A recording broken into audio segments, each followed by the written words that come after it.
Oh, wait, I wanted to try 1080p. Oh, wait, can I still do that? No, I can't. Whatever. Next time.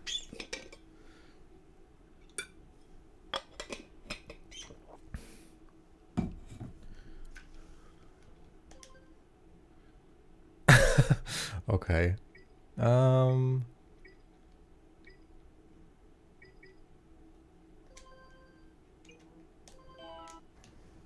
I have spent my life searching for the answers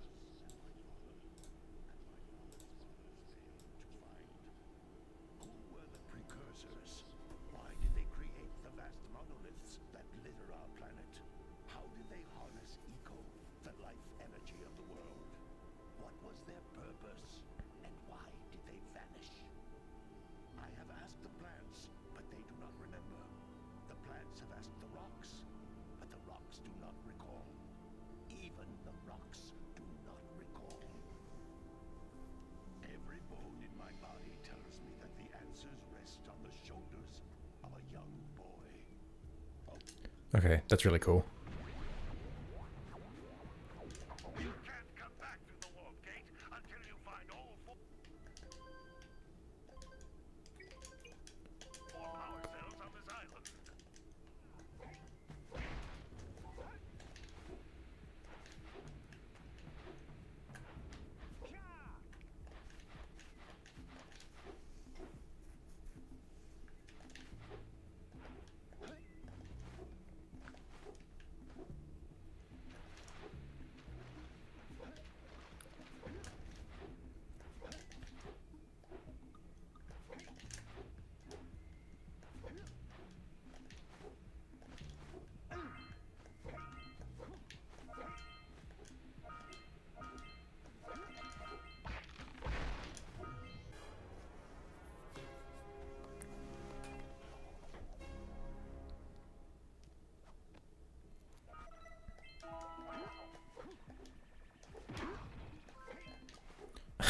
Why is it Puss in Boots? I don't get it.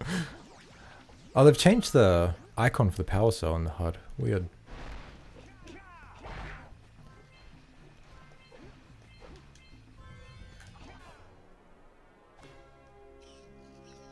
Hey there, Fringe. I'm going good. This mod's pretty cool.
Man, this is so sick.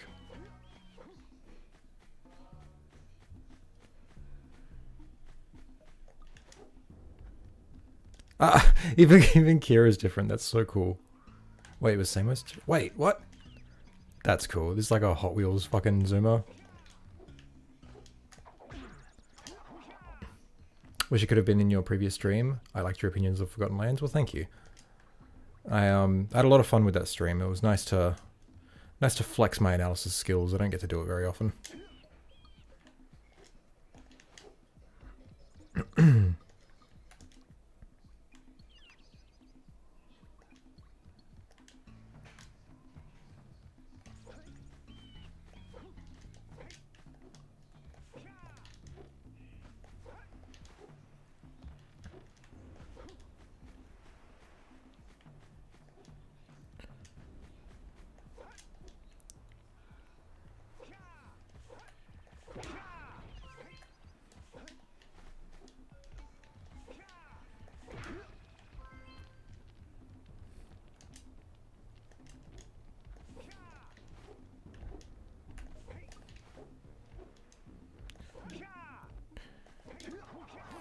this mod uses their own textures, because I've seen in the opengoal Discord that you can't modify the textures and release a texture pack. I don't know. I thought you could modify the textures. Like, you just, like, export the textures into your own software and then edit it, and then put it back. I mean, I don't know. I do kind of wish it was possible to, play with a texture pack and a mod, but I don't think that's really possible just yet. Because we're just, like, playing vanilla, like Jack 1, but it's, like, got this texture pack, but I kind of wanted to do, like, the, random Powercell order as well, because that's pretty fun. Can do that, but you can't release it on the launcher.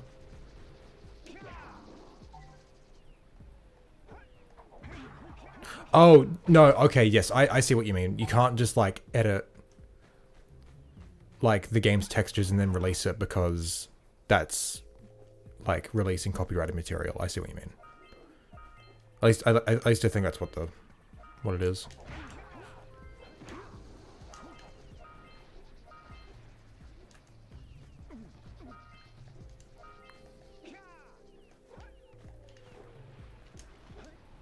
Yeah, yeah.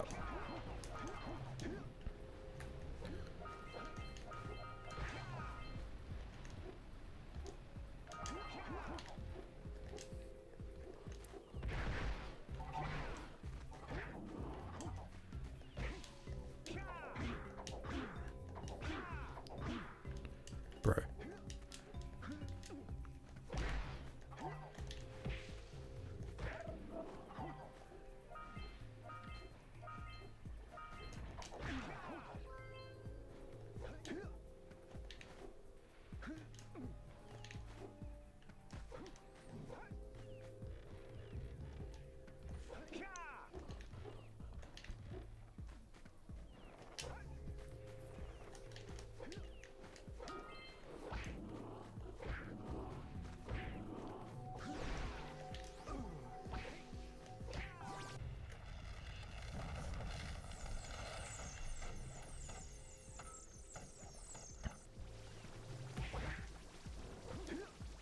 Gosh, it's so cool.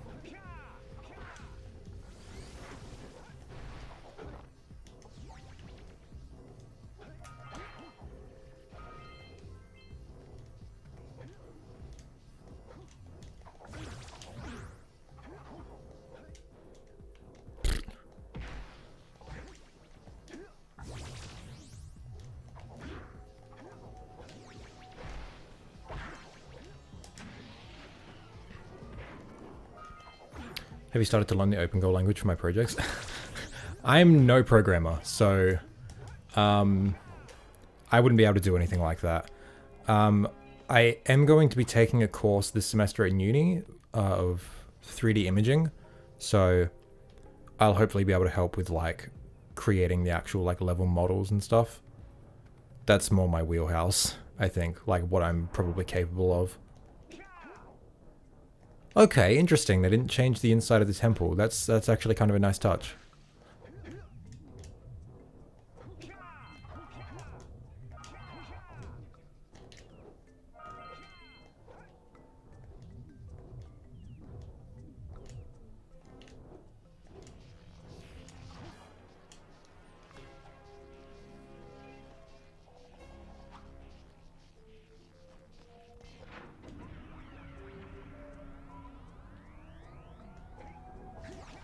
Whoa, nice.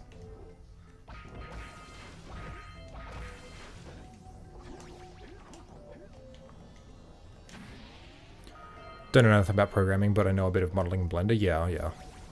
So that's how I'm hopefully going to be able to do some of the actual like work, because like being an idea guy isn't really work. I mean, like we're going to be writing the story and everything together, so I can help with that.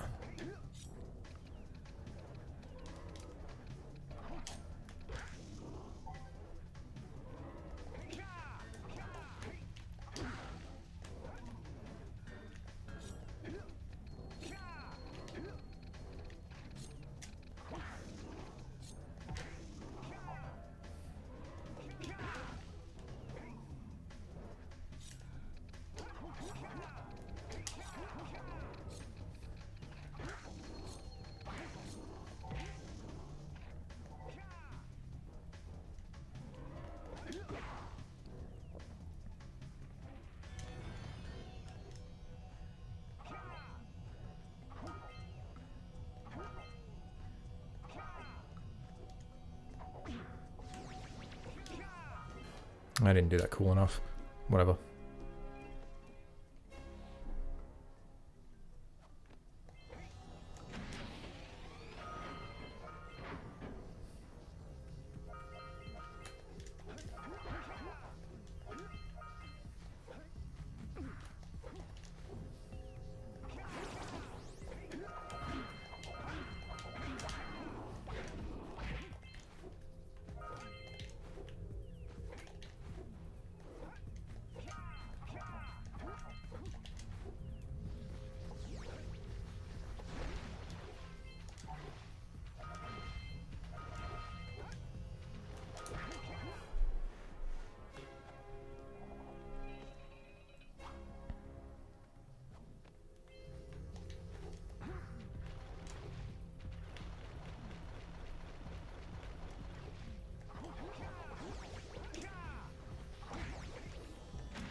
Good man, we're just speeding through these levels.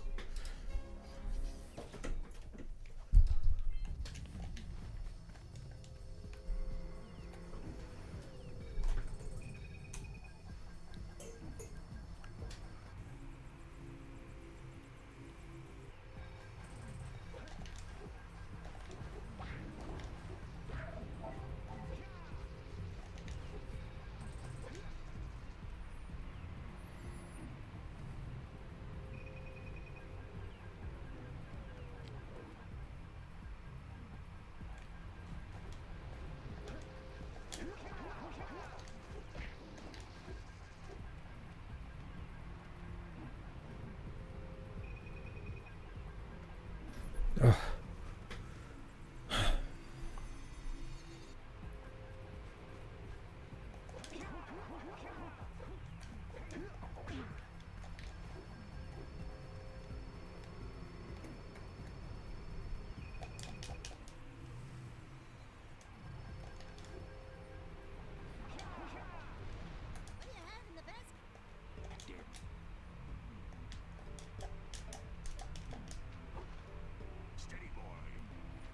Whoa, hey. Chris, hello. I will read that in just a moment.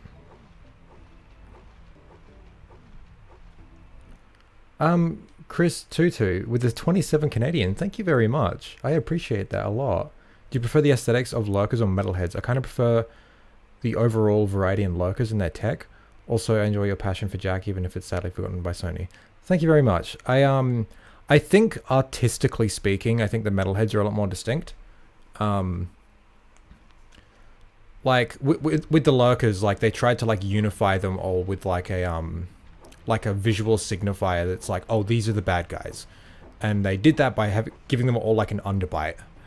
And that like that's cool. Like most of them have a collar as well, and like that's cool and everything, and like the collar at least plays into the lore. But like it's kind of like a small detail that's like easy to miss sort of thing. Whereas with the metalheads, they're very, very clearly signified by their like giant, like their giant skull in their head, right? Like the giant yellow glowing like thing that's like on them, and it's very easy to like determine what that is from a glance, right? I also think just overall their aesthetic is just way cooler. The way that they're like, it's like flesh, like binding with that like some sort of technology and like metal plating and everything. I think it's so cool. I like the lurkers designs and everything. I think they're really like, whoops, they have a nice design for like, you know, a cartoony kids platformer. I just think the metalheads are a lot more distinct.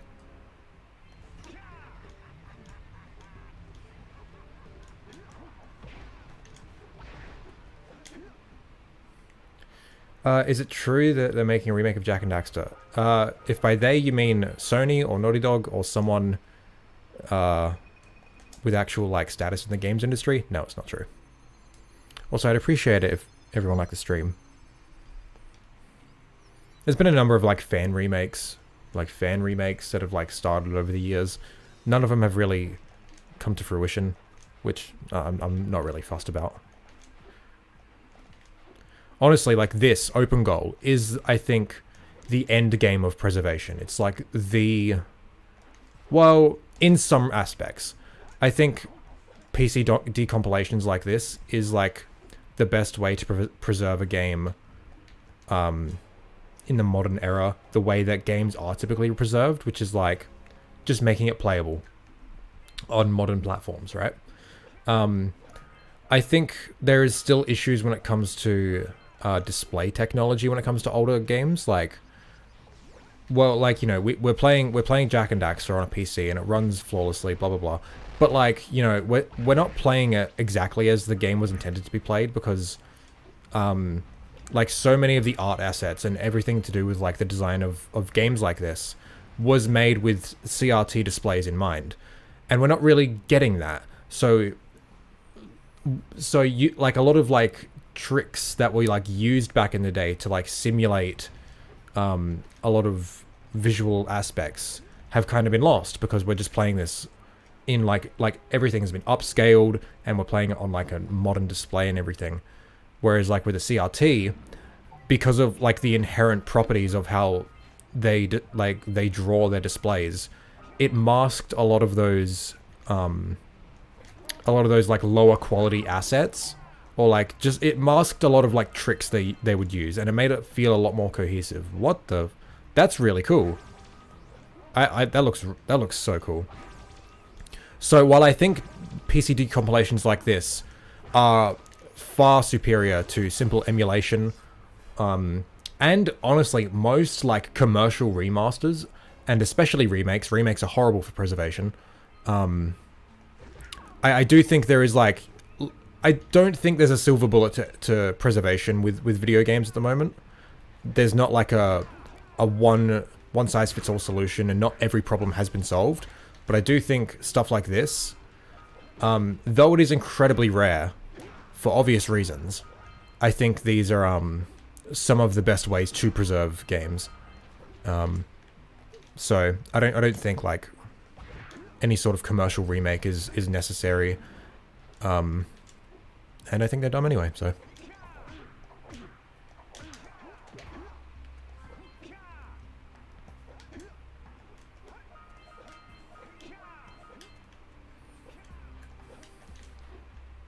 Now with opengoal, I don't need a new Jak game. The possibilities are endless. Yeah, absolutely. Like, you know, like, look, I've been trying to like become a lot less of like a fan, like a fanatic or whatever lately. I've been trying to like engage a lot more with just like art as a whole, not just like video games. I've been reading a lot more books. I've been like, you know, watching a lot more films that I've never watched. I've been trying to just engage with a lot more art that's outside of like my little bubble, which has mostly been like Jak and Daxter and like other adjacent sort of PS2 sort of games, right? Been trying to like step out of that.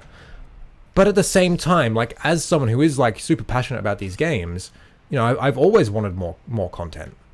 I guess like the point I was trying to make is like when like through this lens of like trying to just engage with more art, I've come to like not really be too fussed about like the lack of new Jak content, you know, because like, you know, it's all art needs to like come to an end, right? Nothing can like go on forever, and I'm totally fine with that.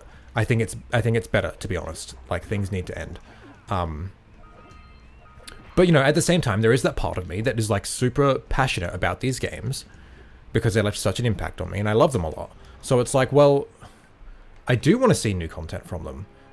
But it's like when I think about the ways that like new content can come from this series in like the AAA space, like an official continuation or new content in some official means, it just depresses me. It's really bleak.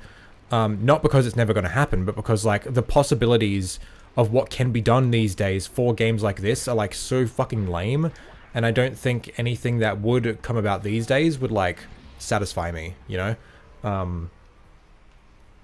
But like open goal, like this is how you do it. This is how like new content should be approached. Put it in the hands of the fans, because then there's no expectations from like a big AAA studio to like deliver something that's gonna like fucking satisfy everyone, which is like with this series especially fucking impossible. So like, you know, if like a mod releases and you don't like it, you don't, that's fine. Play someone else, you know?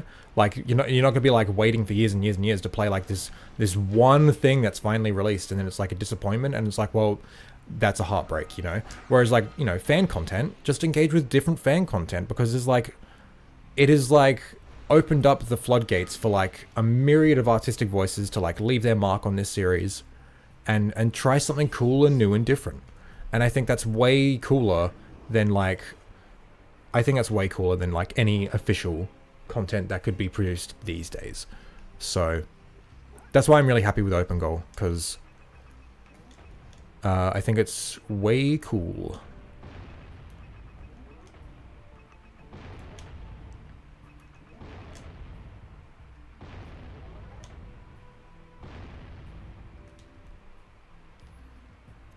Do they have any plans to tinker with the balancing of power-ups in combat racing when they do that for Open Goal? Assuming they do, Jack X, I highly doubt it, because that would be tampering with the base game, and that's something they don't want to do with like they don't want to like fuck with the base game too much, because like that's kind of antithetical to the point of a decomp. Like stuff like that, like that's best suited for a mod, because like the whole point of the decomp is to have the original experience, just like on accessible hardware. And that's totally fine in my opinion. Like as soon as like the decomp itself differs like drastically from like the original game, well then it's no longer a viable way to experience that original work, because now it's tampered. So you've got to go fucking fish out the original again. Like if someone wanted to do a rebalancing mod, that's fine. Again, because like mods are completely optional, and that's like the beauty of it. Like if like the devs of the decomp change things that differ from the original, well, you've got no fucking choice but to deal with it. But if it's a mod, you can opt into that, which is fine, and I think that's totally cool. Same with like, you know, with Jak 2, like so many people are clamoring for the Open Goal devs to add like checkpoints and balancing the difficulty and stuff, but it's like, no, don't mess with the original. If someone wants to make a mod for that sort of stuff, they're more than welcome to, because that's their prerogative, you know. Good job. Now meet me down here by the egg.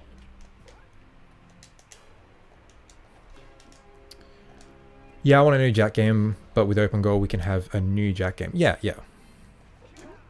Plus it's like, you know, with Open Goal, like you're going to be playing it, like any like new content that is made for this is going to play exactly like the original games, because it literally is the original games. Whereas like a new game is going to be trying to like replicate the feel of the originals, if they even try that at all, which like, you know, most people would want like the games to play like the originals, because like my nostalgia and everything. But like with Open Goal, it's literally the original game, so it's going to play like the original game, and you know, it's going to be fine. There's no risk with fan content, you know, like it's only a good thing. And if you don't like something, you're not obligated to like play it. You can just play something else.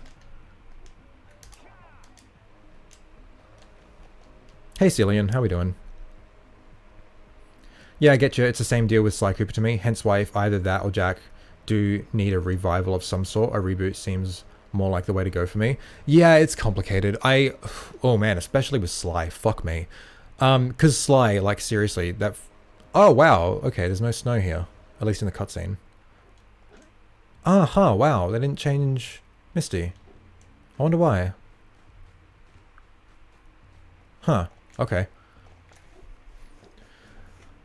Doing good, lol. What about you? Yeah, I'm fine.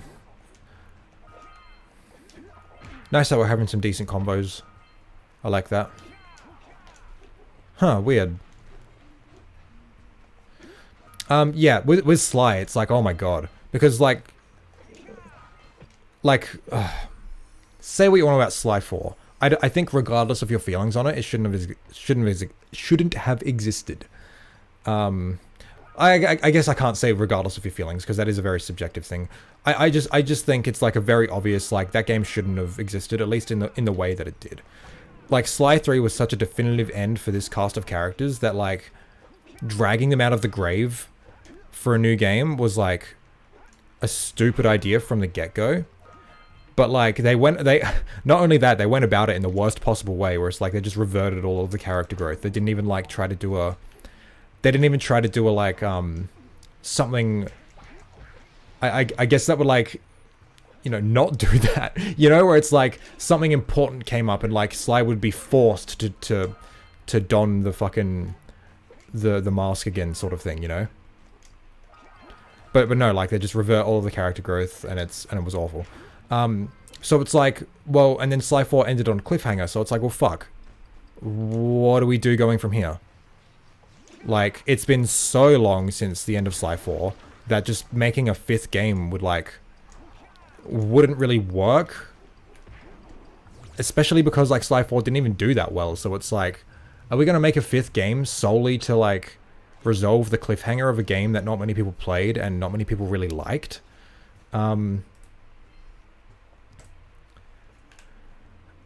And so it's like, fuck, well, what do we do? Like, do we just, like, make another 4th game that forgets Thieves in Time? Well, that'd piss off the fans of Thieves in Time. Well, do we just make a 5th game? Well, it's like, that has its own issues, where it's like I said before, not many people played it, a lot of fans didn't like it. Well, what do we do? Okay, well, what about just, like, do we remake the games? I think it's a horrible idea for myriad of reasons. Well, what do we do? I guess the only, like, viable answer there is a reboot. Hey, Mechanical. Mechanical, whatever. How we doing?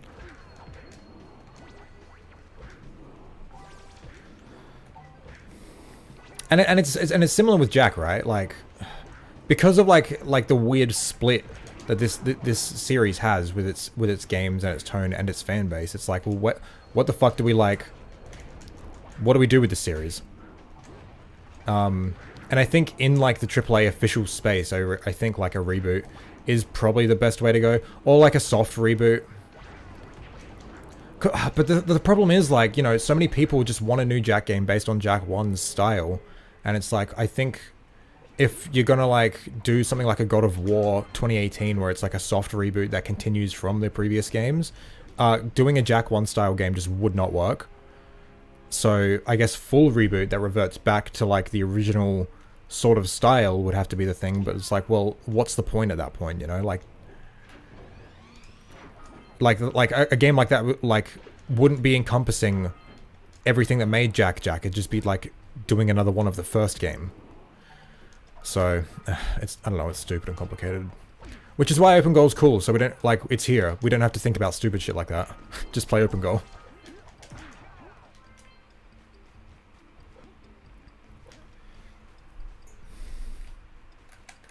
Definitely felt like Thieves in Time should have just been the beginning of its own thing. It could have been part of the same series, but have, like, that tackle a completely different part of it. I think it was TGX, which is now Tactical Bacon Productions. I think it was his point that I remember hearing years ago. I'm just thinking, that is so obvious and such a good idea. Why the fuck didn't they do it?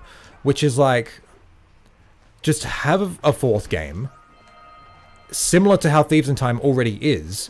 Just don't include Sly in the game. Just have the game be purely you play as the ancestors, and each chapter is a different ancestor. And it's just a cool way of, like, you know, it's like a spin-off, I guess, because it's not continuing the main story, and it has no greater plot implications or whatever, but it's like, you get to have more time in this world, and more of this gameplay that you like, but it's like you get to tackle it from a different perspective. Like, the perspective of the people who made the Coopers what they are, you know? That would have been way better. And it wouldn't have fucking spat on the character development of the characters we grew to love in the original trilogy. I wouldn't undo anything that the original trilogy did. And it would have been so fucking cool, you know?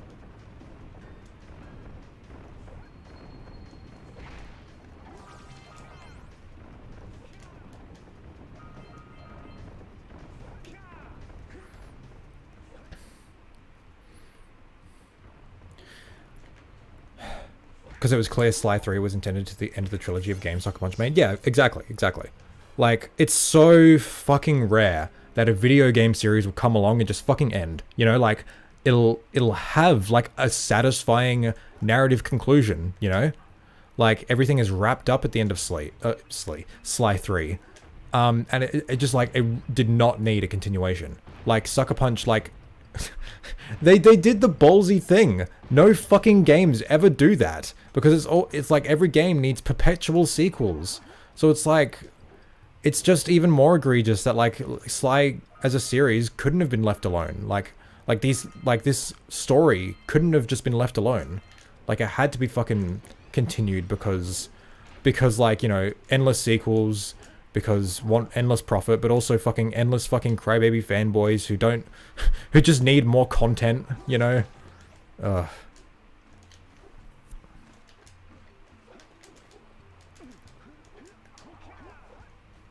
There is a fan animated series in the works apparently, and it's funnily enough going down the route of a new game should have in the first place. Interesting. Well, again, like, I don't really have a problem with fan content because, like, it's inherently non-canon and it's not like... Again, like, with fan content, like, you can just opt into it. And it's like, you can just, like, view it on your own terms, where it's like, when it's an official... Fuck. When it's an official thing, it comes with that, like, prestige, that, like, importance. Like, okay, this is, like... the canon thing. Like, this is, like, real, you know? Like, not to say fan works are, like, less valid. I think there's still, like, a lot of, like, you know, cool shit that can happen in the fan workspace. Fuck me, I'm so bad. But there is, like, a very... There is a difference, and I think that needs to be recognized. Have you tried Starfield by any chance? Nope. You think I'm gonna play a Bethesda game? Jesus.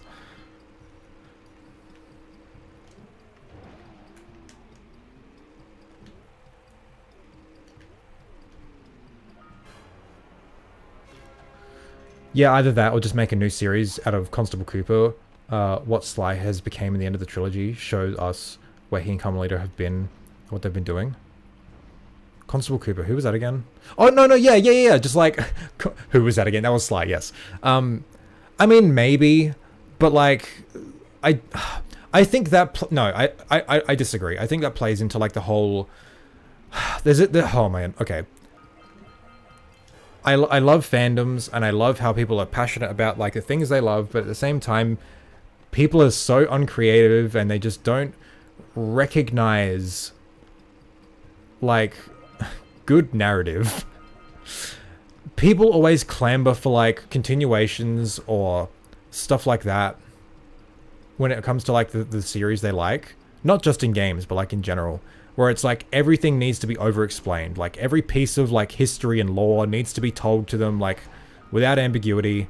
And it's like that is like the death of narrative, you know?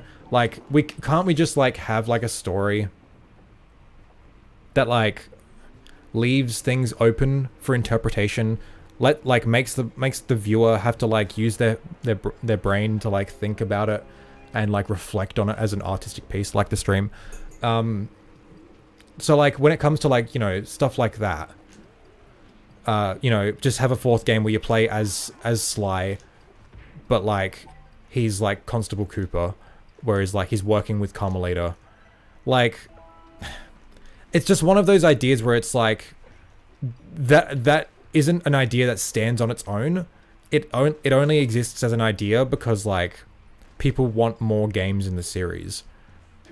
And it's the same with like with like Jack. It's like I've heard people say like, what if we got a whole game that takes place between 2 and 3? What if we got a whole game where you play as Sig? What if we got a whole game where you play as Damus? And it's like these ideas only exist, are only born because people are desperate for new content, not because they're inherently good ideas. And I think that's the same with like a Sly continuation like that. Like, you know, the thing about narratives is they all have to end. And Sly's did. Like, and it was like so unambiguous. Like, Sly 3 was like, this is the end of Sly Cooper as we know him. Because he has given up his defining trait. being a thief. He's given it up willingly. He's chosen to lead a different life because he wants to be happy. And that's such a great ending to his character. And it's like, you know, we can explore more things with his character, I guess. But like when it's like that concrete, that like definitive, what else is there to explore? I don't really think there's much there. So I think we should just like leave him be, because like I would rather that be the end of Sly Cooper as a character rather than we continue to explore like things that are nowhere near as like interesting or meaningful to his character, and then like 20 years down the line, like when the Sly Cooper series eventually like dies out because there's been like a loss of interest, the last thing we see of him is like, I don't know, filing his taxes, you know, like, oh man, like the Sly Cooper story is like wrapped up so well. I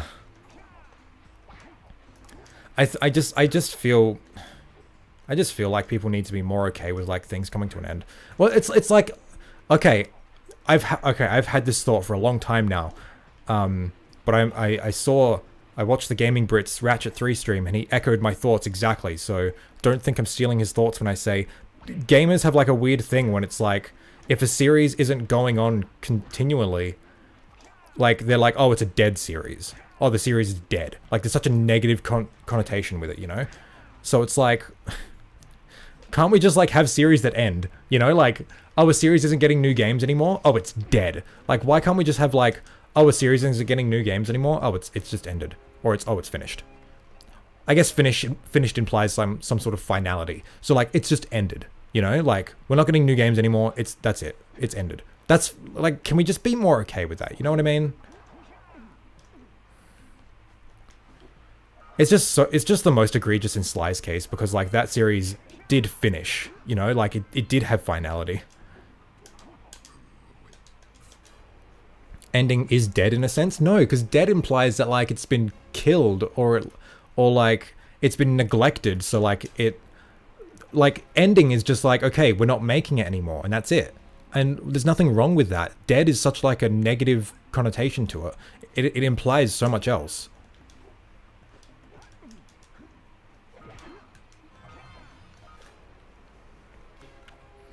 Man, you get me talking about Sly Cooper and it's either Sly 2 sucks or Sly 3 was the perfect ending. There's no in between.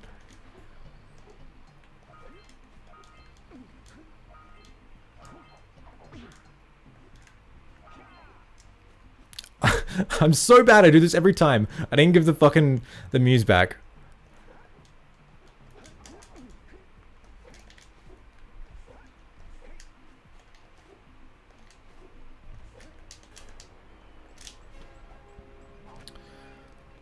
Okay, I gotta catch up. Hey Jess, Open Goal is great. It is what got me back into Jack. I just finished Jack 2 and it was surprisingly easy. I saw your vid on the combat's hidden depth. I think that's why. Nice. Well, I'm glad you had a good time with it. And I'm glad my video could be of assistance. Is the lurker flying vehicle eco-friendly? Yes, probably. It's a blimp. I'd assume it doesn't really have or need like some sort of fuel source. Could be wrong. Dude, look how fucking cool Fire Canyon looks. Oh my god. Oh, it's so good. This mod is so pretty. Great! You have the 20 cells needed to power my heat shield. I love these character redesigns. Keep the muse, she's yours now. I don't want to suffocating my backpack for the rest of the trip. This is a whole can of worms, but I think that describes the current state of Marvel films. Endgame was a proper end. Look, I'm not invested in the Marvel films. I never was. But like, yeah, from what I've seen, like Endgame was like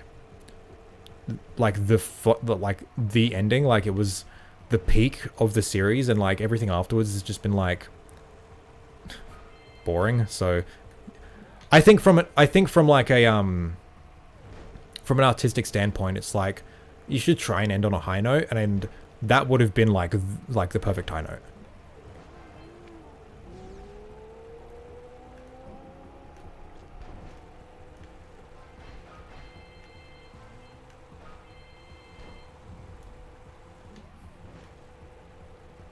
Ugh. Yeah.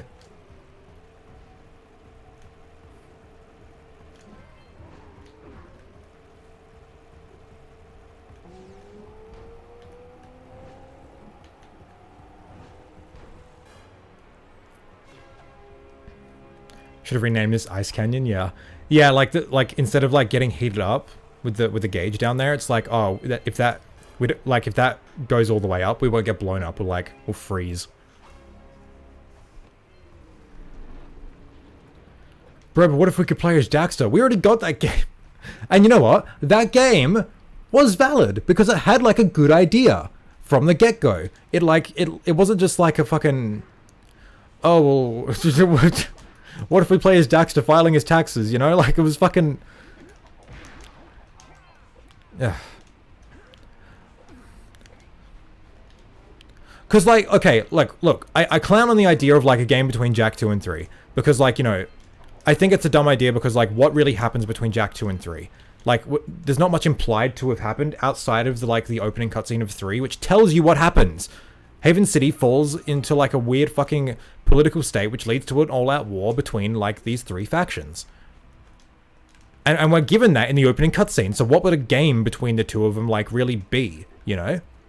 But in between Jak 1 and 2, we're given, like, an explicit time skip, 2 years. And it's like, okay, we know what Jak's been doing this whole time. Being tortured. What has Daxter been doing? What's he been up to? And how did he like come and rescue Jak? That's like a valid, like, you know, question to ask. It's like a valid, like, way to take a narrative, I think, for a spin-off, you know? I think that's cool. Daxter didn't do it very well, in my opinion, but, like, you know, the idea was there.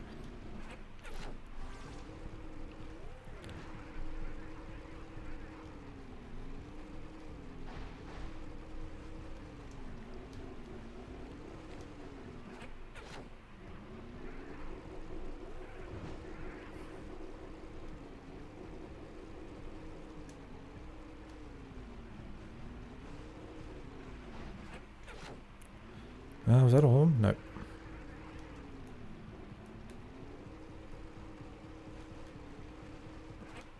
Cool, okay. Make a good hand, really considered it first. It's pretty much the same deal with Rift Apart. Almost all fans don't seem to be on board with Rivet and Kit, specifically them taking Ratchet & Clank's mantle. Oh, man, I don't know. I still haven't played Rift Apart, but it's like... Ratchet's just like... It's one of those series where it's like... It's really... I don't know, like artistically speaking, like, I don't really think the games... I don't think they were adapted well past the PS2. Because they became something different.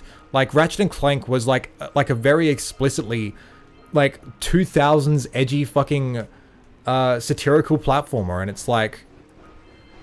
You know, I think, like, just keeping up the 2000s edge and satire into, like, you know, the modern era, quote-unquote, 2007, I don't think it would have worked. Like, they needed to adapt. And they didn't do that. They didn't adapt. They changed. And so Ratchet & Clank has, like... Honestly, I think Ratchet & Clank has more of an identity crisis, quote-unquote, than the fucking Jak games do.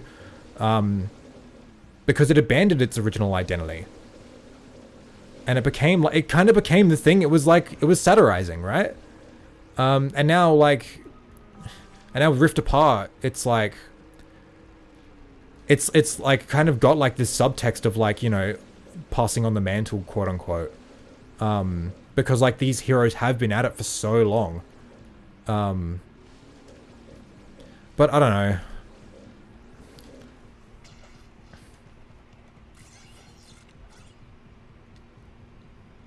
Sly Cooper isn't dead, but Sly as a thief is.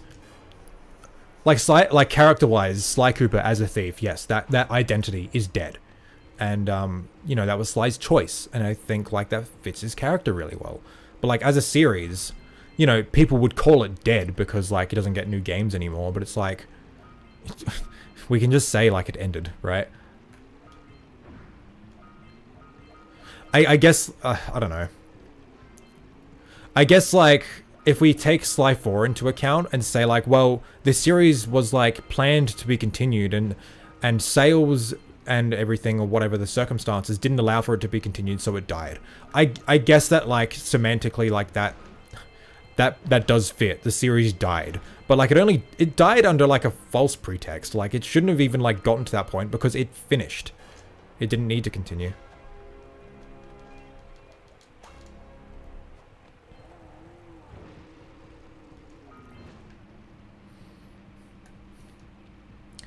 Another problem I have with these long ongoing franchises is I feel it is just playing the safe approach. I feel like nobody wants to risk making much with a new IP. Kind of get stale at this point, at a point.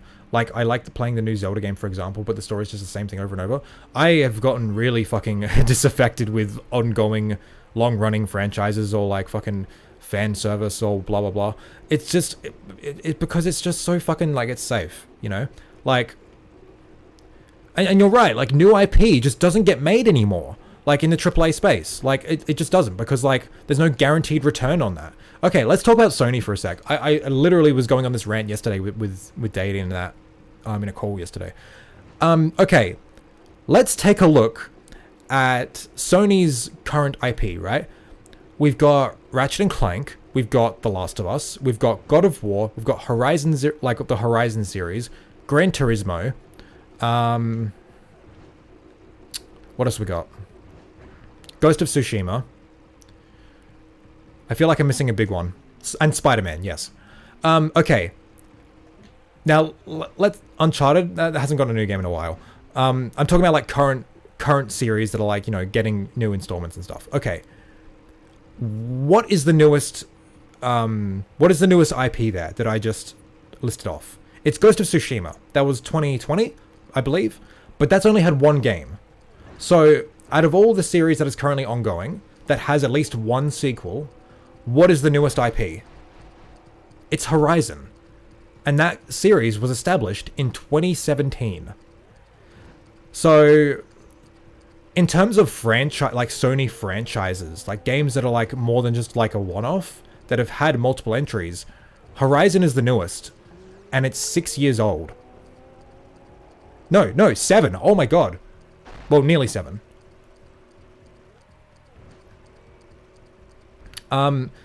So yeah, Sony just doesn't invest in like many new IP.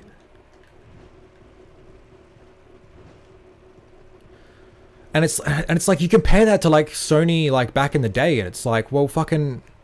Sorry, I'm getting ahead of myself. The reason that it's like that is because like sequels have guaranteed returns because there's already an install base. Like new IPs carry inherent risk. Like you look at the budgets of these fucking AAA games with $300 million, like what the fuck? Like, if you're making a game for $300 million and games sell for $70 brand new, you need fucking like, you need to move so many units for you to like break even and then turn a profit. And so like when you're in that scenario, how many publishers are going to let you like take risk, like artistic risk? How many publishers are going to let you, like, do something weird and cool that would potentially drive players away? You know? It just doesn't happen. Am I done here? Oh, I got to do the rings.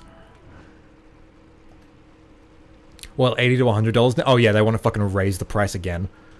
When I say $70, I mean US. It's, like, obviously different for me. It's, like, $100 minimum, I think, for a new game.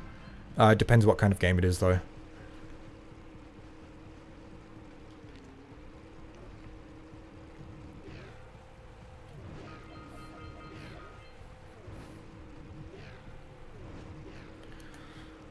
I'd appreciate it if you guys would like the stream.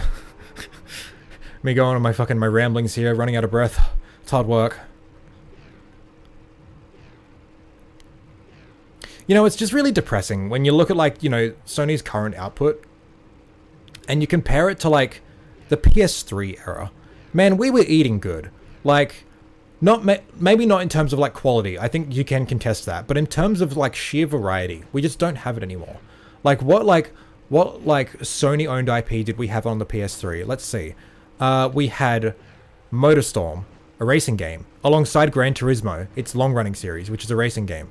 We had Resistance, a first-person shooter. We had Killzone, a first-person shooter. We had Little Big Planet, a platformer. We had Ratchet and Clank, a platformer. We had fucking Uncharted, a third-person shooter. We had Infamous, a similar type of game, a third-person shooter sort of sandbox game.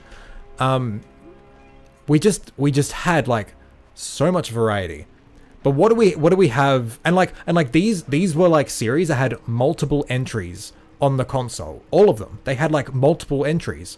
But what have we got like these days? Well, we've got Ratchet and Clank. It's like it's token platformer that's getting one game this generation. And that's Rift Apart. We've already gotten it. It was a launch title. We're not getting any more Ratchets this generation. We've got Gran Turismo. It's a token racing game that's been ongoing since the PS1. And that's probably only getting the one game this generation. And what are the rest of them? What are the rest of the IP? They're just cinematic, over-the-shoulder, fucking third-person, big-budget, blockbuster action games, you know? And they're all, like, so homogenous. And it's just so depressing.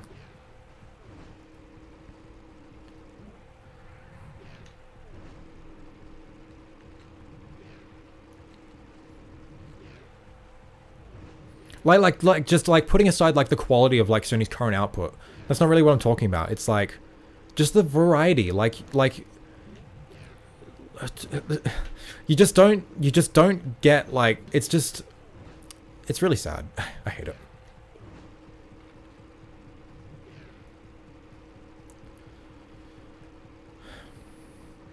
How about a game between Jack 3/X and TLF? Well, if you want to consider Lost Frontier canon, then, I mean, I don't know why you would, but let's consider that. I guess you could. It would just, like, you just need to have an idea good enough, you know? But, like, I don't know why you would put it between that and Lost Frontier when I don't see why you couldn't just, like, make a game taking place, like, after everything, like a new point in the timeline. Like, that's the thing. Like fans are just, I'm not saying you specifically, but I just notice that fans are so incapable of, like, thinking outside of the pre-established canon. Every idea they ever have, it's like, oh, what if we explore this aspect that's already in the story or in the series? Like the Devil May Cry fan base is like, oh, why don't we have a game where you play as Sparta? The Jack fan base, why don't we have a game where you play as Ma? I saw, like, the Control fan base is like, what about a game where you play as Zachariah Trench? Like a prequel game, like, years and years before the first one. It's like, why? What does this serve? Have new ideas. Come on.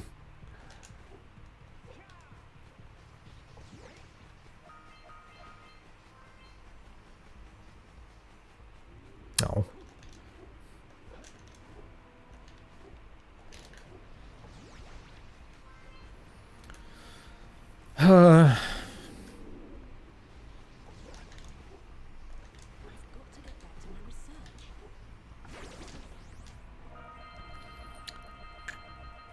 You mentioned it earlier, obviously, but the idea of Sly doing his taxes is bonkers. And the fans would fucking clamor for it. They would be like, yes, this is exactly what I want. Oh, I'm so easy to please. You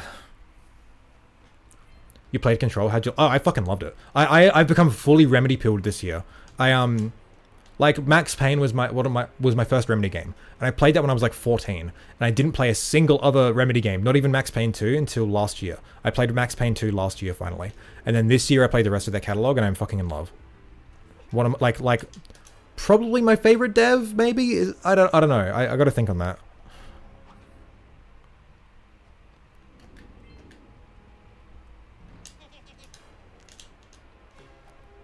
Ratchet & Clank is a whole other can of worms altogether. Golden Bolt did an entire several hours also covering those games and why they and the devs changed as time went on. Yeah, I watched all of those. They're really interesting stuff.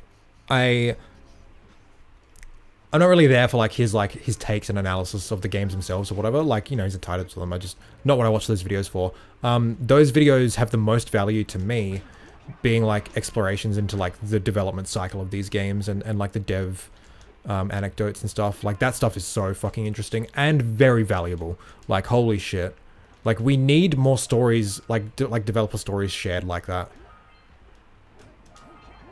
I think he did an excellent job with those videos.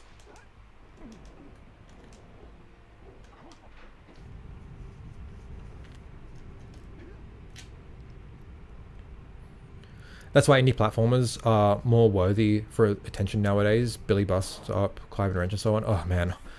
Oh, I've got all the hot takes today. Okay, I haven't played like a ton of like recent indie 3D platformers. I've played a few, and there are a few I like. But as a whole, I don't think the genre has like even touched where it like was in the AAA space back in the day. Every single 3D like indie 3D platformer, like every single 3D platformer that like I see, it's just like it's oh, it's like the N64 platformers of old. Like it's all just like nostalgia pandering, which is like completely fine for an indie game. I think those things are valuable. But in terms of like artistic creativity, I haven't seen anything that rivals like Jack, Ratchet, or Sly, which I think is like the pinnacle of like the creativity of this genre. Like the willingness to like experiment with the genre and do cool new things. I haven't seen any games, any like indie 3D platformers do anything like that. It's all just been like, okay, we can make a 3D platformer. Let's just make a 3D platformer. And it's like, I like jumping from thing to thing and collecting stuff. That is like a fun thing to do. But like as an art piece, like, man, I just... There's not much here that's like, you know, doing much for me, you know? It's... Whereas like, you know, like these games were like fucking... They did a lot for the genre, I think. Like, not in terms of like influence, but like creatively. Like these were like really fucking... Like all of them, like Jack, Ratchet, and Sly. Like every game was just like, man, fuck. So, I don't know, like... I think 100%, regardless of anything, people should be paying a lot more attention to fucking indie games than they should AAA games. Because, oh man, just... even with all of that being said, like... Indie games compared to, like, big budget AAA games nowadays, infinitely more creativity. Like, spending an hour on itch.io, you can have more profound experiences in that singular hour than you will playing, like, 50 hours of modern AAA games. It's just, like, there's no contest. And I think those devs, like, deserve your money a lot more than, like, these these huge fucking billion-dollar publishers, like fucking EA, Activision, Ubisoft, and Microsoft, and all this fucking bullshit. And Sony. I'm not playing favorites. Fuck them too. Not that Xbox is doing much better, but I will give Xbox the Game Pass is a pretty good deal. Oh man, it's been a while since I've read into this, but I've read from like industry analysts and stuff like that. It was like why Game Pass might seem like a good fucking, well, not even just industry analysts, just like from like a philosophical point of view as well. Game Pass might be good value for like the customer, for gamers. But it's like the Netflix effect. Like what are we cultivating when like we're viewing art as like just something in a catalog that like we just have infinite access to, and we're not really like viewing everything on there like as like with their own inherent worth sort of thing. Like it's hard to explain. It's been a while since I've really like gone into this, but it's like I don't think Game Pass is like the future of gaming. I dread the day when I dread the day when every fucking game is on a fucking subscription service and developers are getting piss all fucking money. I dread the day when gaming just becomes Spotify and game developers are getting less crumbs than fucking musicians. Oh my god. I think the best thing you can do for a video game is pay for it and own it, you know? Like, not only is like that developer getting like it's the same with like with musicians, right? If you want to support them, listening to their music, it doesn't cut it anymore, because like streaming services don't fucking pay them shit. If you want to support an artist, you either go to a live show, which even that is a bit spotty. The most effective thing you can do is like buy merch, like buy a vinyl, buy a shirt. That money actually fucking reaches the artist. Like, your money will actually support that artist.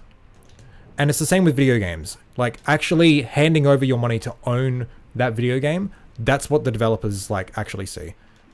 I mean, it's complicated. Not really in the AAA space, because they don't make, like, royalties. In indie developers, at least, like, they fucking actually see that money.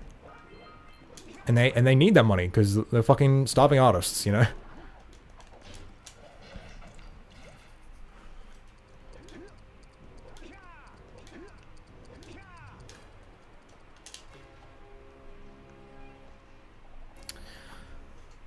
And then there's Xbox, who I swear I might be wrong on this, but I feel like they buy up studios and do nothing with them. No, you're not wrong on this. This is exactly what they fucking do. Because it's not about It's not about fucking like the talent. It's not about like the people who make the games. Like they want those like talented developers, like to make games for them. It's not about that. It's about raising their stock price, like by making it seem like the company is like worth like more because like it has like more talent and more IP.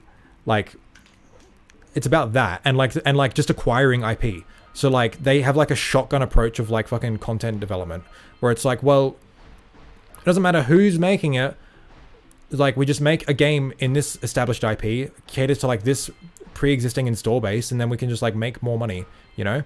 Like surely like at least one of these games will be a hit, right? That's what we'll buy fucking every studio on Earth.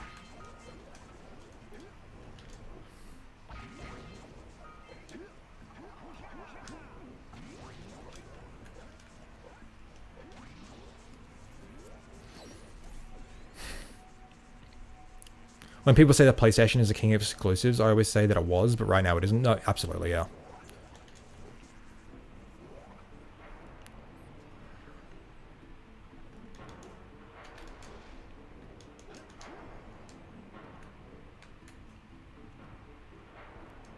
Have I played Max Payne 3? I have, and it's complicated, that game. I think the gunplay is fucking fucking hell. Holy shit, that is so much fun to play that game. Maybe the best third-person shooting ever? Maybe? Holy shit, because like, holy fuck, it's so good. Like, if you're playing on mouse and keyboard, I can't imagine playing that game on a controller.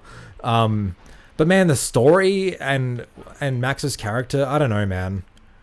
I think it did a lot of interesting things, but it's kind of weird they kind of undid Max's character development from 2, which fucking sucks, because 2 fucking ended so...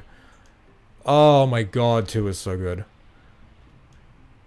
It's funny, like, when I first played 2, I was like, I mean, it's okay, but then I replayed it. Just like, I just had like an itch to like replay it. I'm just like, I should play this again. Like, not even like that long after I played it. And the second time around, it was like, oh my god, this game is so good. Like, holy shit.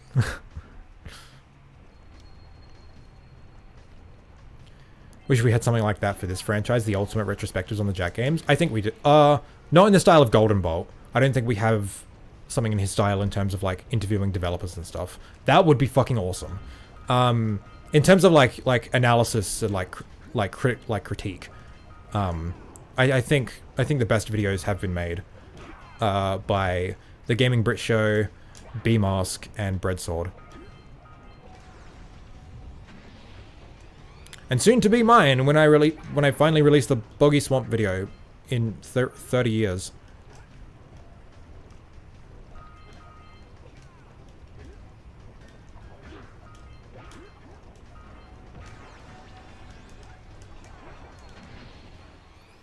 What about Jay's reviews? He's a mate of mine, and I think he did like a really good job with his videos. But they are more just kind of reviews. They're not really like taking like a deep analytical, like a deep dive into like the games like as works of art, like and where they fit in like the artistic canon. You know what I mean? B-Mask did a really good job of that, I think.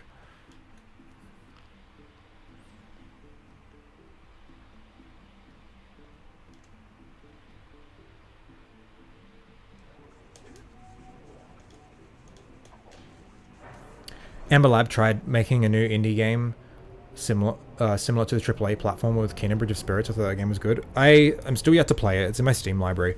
From what I've heard from like friends, hey Daddy, how we doing, man? From what I've heard from friends who have played it, like on break. Oh, cool, you're at work. Okay, no worries. From what I've heard from friends who have played it, it's like it's good, but like it doesn't actually. Because like the big thing that I heard like before release and even after was like this game was so much like Jack 1, and I from what I've heard that just is not the case at all. I am still very curious about it. But also just from what I've seen, it's like it just feels like a modern Sony game, but like just with a cartoony, like kid-friendly aesthetic instead of like a gruesome adult one. Like it still seems like a really self-serious game. And it's like, can't we just like have video games that are like dumb and stupid, you know? Or like that just do stuff to be cool, you know? Like, come on. Jak 2 was so cool. It was the coolest.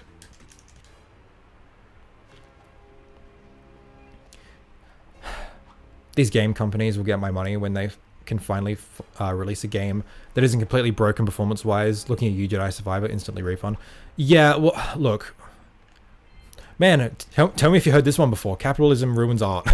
Like, the thing with that is it's like, well, when these games are becoming like so fucking huge and complicated, and the budgets are ballooning to like unimaginable fucking proportions, where it's like, man, like playtesting this shit and releasing like a finished product is just becoming harder and harder. And like devs are being crunched harder and harder, like as a result of all this. So it's like, what do you really expect? Like the fact that we get like games like released at all is a fucking miracle. But like working ones, like ugh. Like I'm not trying to excuse it or anything, but it's like the reason is because of like devs are crunched like so fucking hard to like release products. Ugh. Interesting. And it's like because games have become like these enormous fucking things, like it's hard to like, it's become just harder and harder to like to playtest and like and find and fix bugs, you know? Like it's, and the bigger a game is, the harder it is for like to fix that shit. And the reason that like we get such broken games on release is because like is because publishers know that games will fucking buy it anyway. Dude, this is so fucking cool.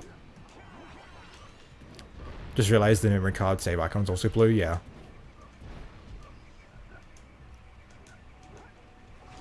Like remember when the Spyro remakes were coming out?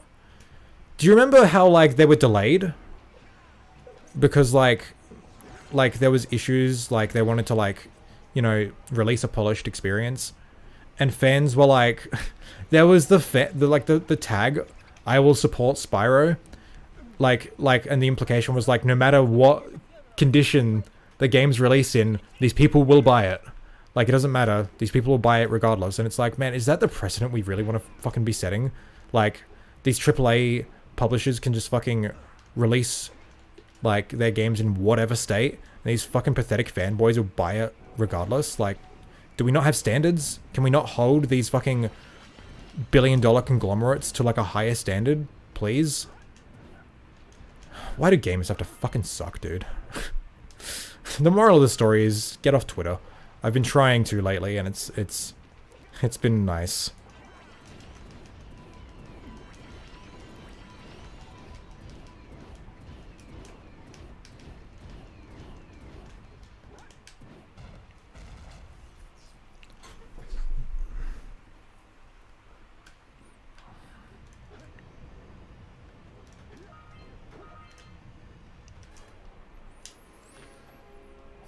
Most games on Game Pass are dead anyway, plus I would rather pay 1 month of Game Pass to try out garbage games like Starfield than hand over 100 games for a garbage product. Yeah, no, I get it. That's why I said like Game Pass as like a service is very, I think it is very consumer friendly, but I worry like what it's going to do for like how people view art in the future if we just see art as just like content. And we're already seeing this with fucking AI dipshits who are like, oh my god, oh man, oh, I don't want to go there right now. But we're already seeing with AI dipshits who like fucking view art as nothing but like content to be like consumed instead of like, you know, human expression. And it's like when we delegate like games as art to just like a fucking, whoops, it's just like a thumbnail in a subscription service that's like, and like playing it has no like commitment or anything. It's just like, I don't know, I just worry for the future of art as a whole, if I'm being honest. And Game Pass doesn't really help with that in my mind, but in our current like paradigm, like I don't really see like many solutions to this.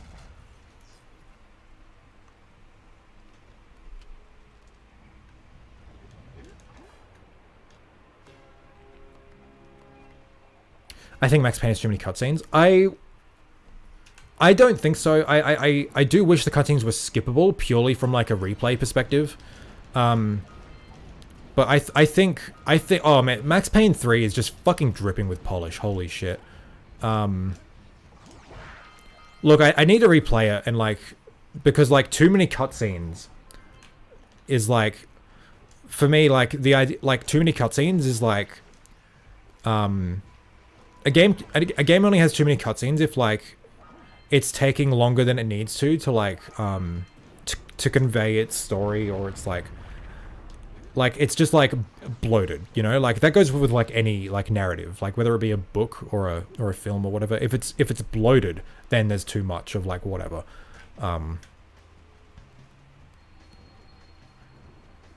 I think if every cutscene like has purpose, then I don't think there's too many cutscenes.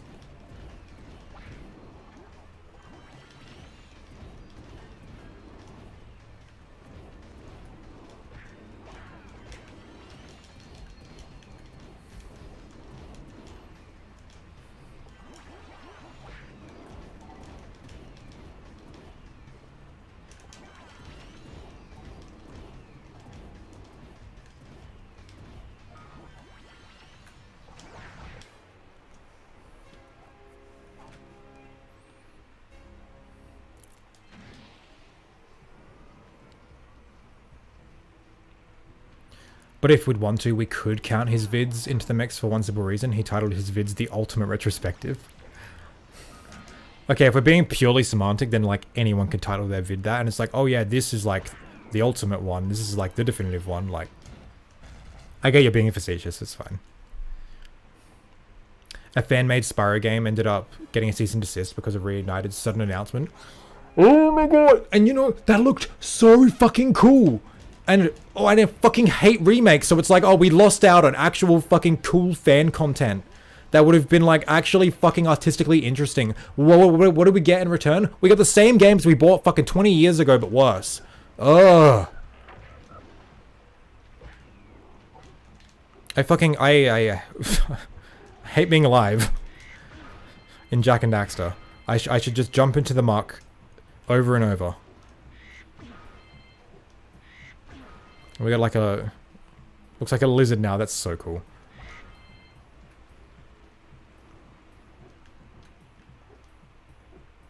Not... actually, it's called X now? Fuck off.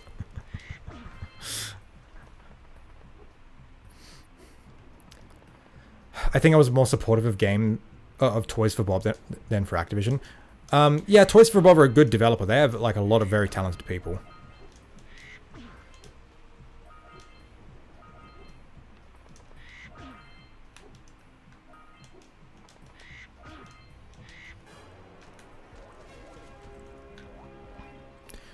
AI is the future of art and game development. Having people work on such will seem obsolete as time goes on. Yep. I don't want to get into it. It's just too fucking... It makes me so angry. How fucking vile people can be in like towards artists. The people who create like the things you love, it's like you're going to be like the most unimaginable fucking huge pieces of shit. You know, like, oh my god.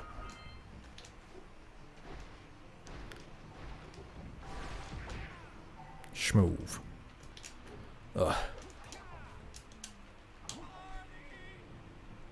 Not to mention Game Pass promotes the loss of physical media and the lack of ownership of games. Lack of ownership? Absolutely. Physical media? That was already happening, I'm sorry. Look, look, it's complicated. I'd like to think I'm a proponent of physical media.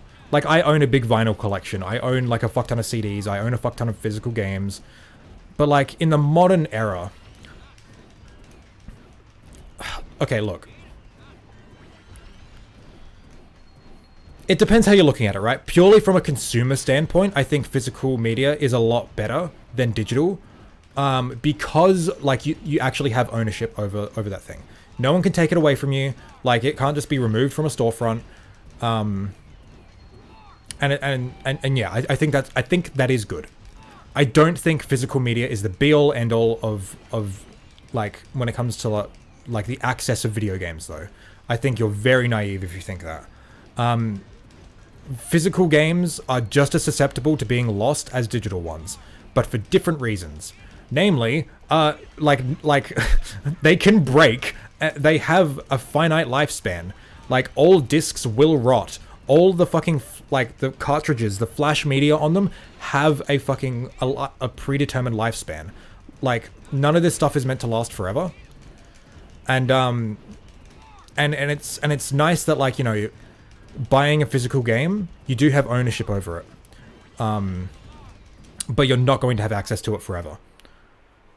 So this is where preservation comes into play. We need to have systems in place that, like, allow for people to have access to these games forever, digitally, through digital means, but, like, not gate-kept by, like, publishers and IP owners.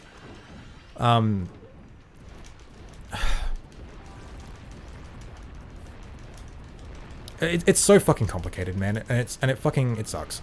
And personally for me, like, this is a bit tangential, but personally for me, I don't view modern physical games like I do old physical games, because, like, with old physical games, like PS2 discs or, like, Super Nintendo cartridges, that is the literal game. Like, like, everything you do and play while like having that disc or cartridge in your console is running off of that disc or cartridge. Whereas nowadays it's like nowadays you put in a disc, it's simply a license key. Like, it installs off the disc, and then, like, everything you do after that point, none of it is running off of the disc. It's like the disc is just to, like, it's just to prove that you, like, own it, and, like, it will let you run the software. But not only so there's that aspect, you're not actually playing what's on the disc. The physicality is lost there a lot, in my opinion. But also then you've got, like, fucking, you know, these games are fucking launching in such fucking busted ass states. They need, like, so many patches just to run well, you know? So it's like, is physical games really the fucking, the golden, like, the silver bullet, like, nowadays when it comes to, like, the issue of ownership and like preservation and everything, when it's like, well, you can own a physical game all you want, but you still need connection to the fucking internet in order for the game to run well. Like, Jesus. Oh no, oh no. Where have I missed orbs? Great. Great. Oh wait, I know where they are.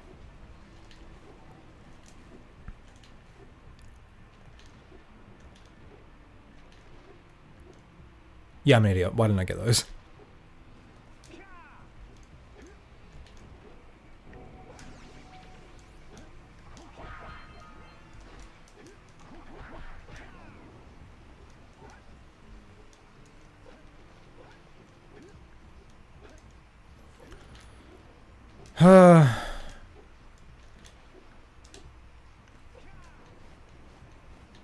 I feel like these new cinematic games are made to appeal towards a casual non-gamer audience that don't play games other than FIFA and Call of Duty, but it's the actual gamers end up playing instead.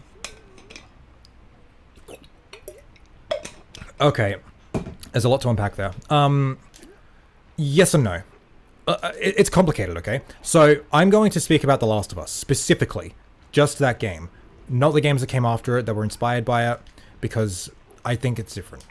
The Last of Us specifically was created with the intention of, like, well, video games aren't taken seriously as an art form, even by other artists, like film directors and, you know, like, very, like, established creatives.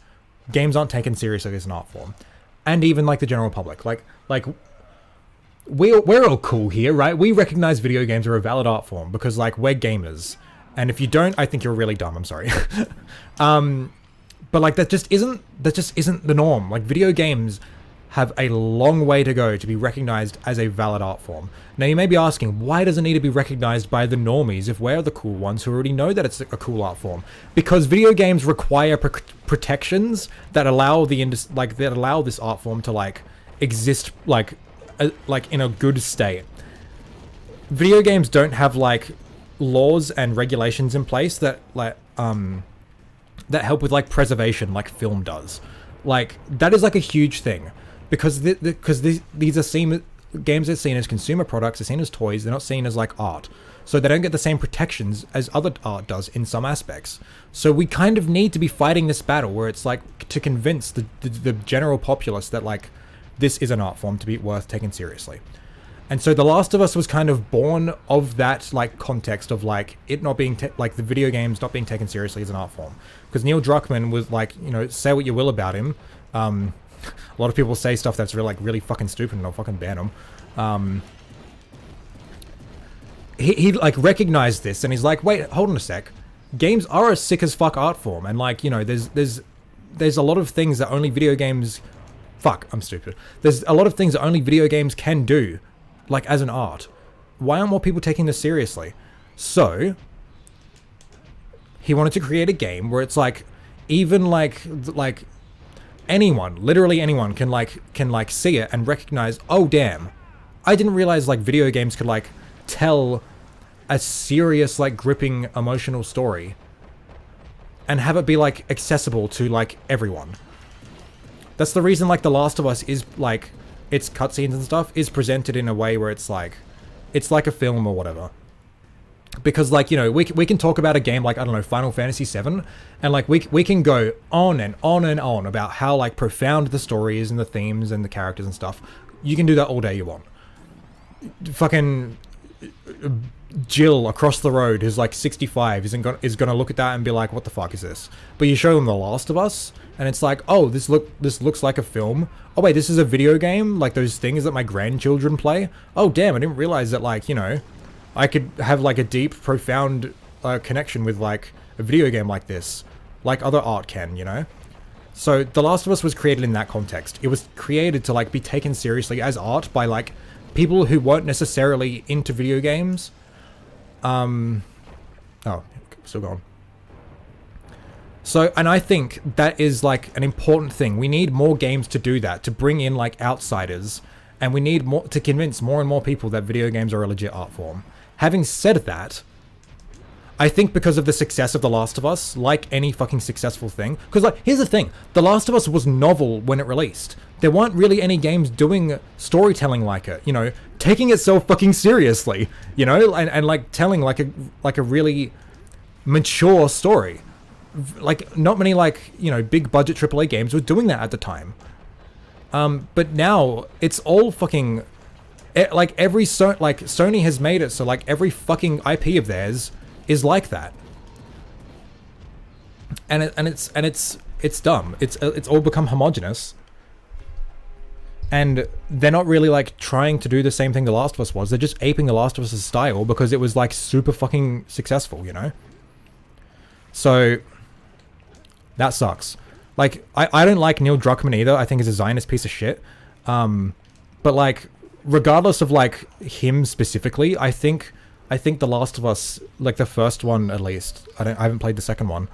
I think it's like a valid, like, you know, I think it's a valid artistic experience that like kind of needed to exist.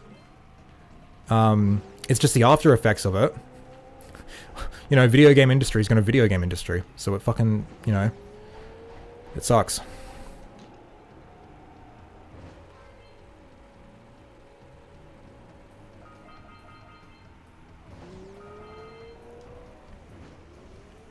So to wrap it all back, I think, you know, the big cinematic experience games were like do kind of exist to like appeal to like quote unquote normies. Like, I don't use that word disparagingly. I really genuinely just mean normies as in like people who aren't like deep in the source like we are, you know. But at the same time, like, we kind of need games like that to like, you know, to further this art form. Not like artistically, but like culturally.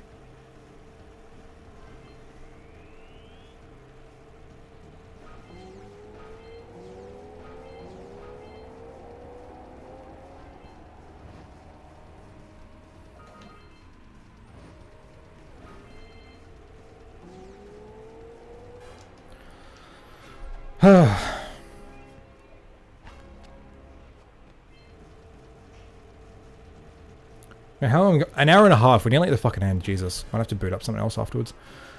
Alright, how are we all doing? Who's still here after all that?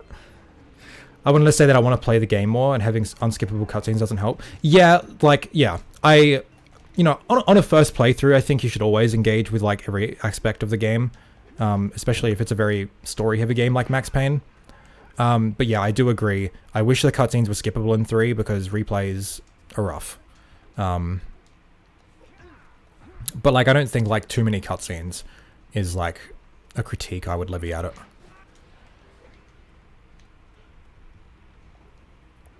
Like, I think it's kind of missing the issue.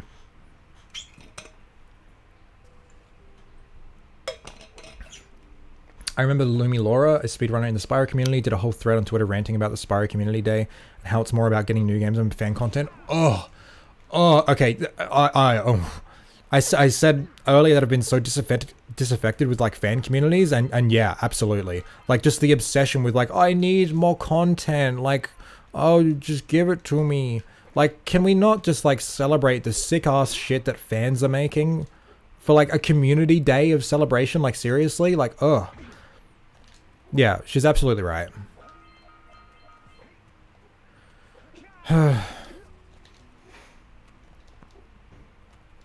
That's why, like, I'm really proud of what we did with, like, Jack Month, where it was like we didn't do that. Like, we just, like, it was strictly celebrating fan content. And it was, like, very obvious that's what it was, you know? Like, we weren't, like, all, like, brigading Naughty Dog. Give us Jack 4, come on. Everyone, let's band together. Oh, let's get Jack 4. Because it's fucking cringe and stupid. And it's, like, it doesn't... What does that do for, like, us as a community of fans, you know? Like, it's...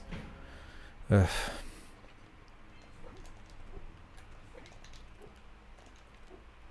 As someone who made art, I can safely say nobody cares about the work that goes into a product anymore than they just want a good result. I mean, kind of disheartening studying art for hundreds of hours. No, yes, this is like a big cultural thing, right? And it needs to change.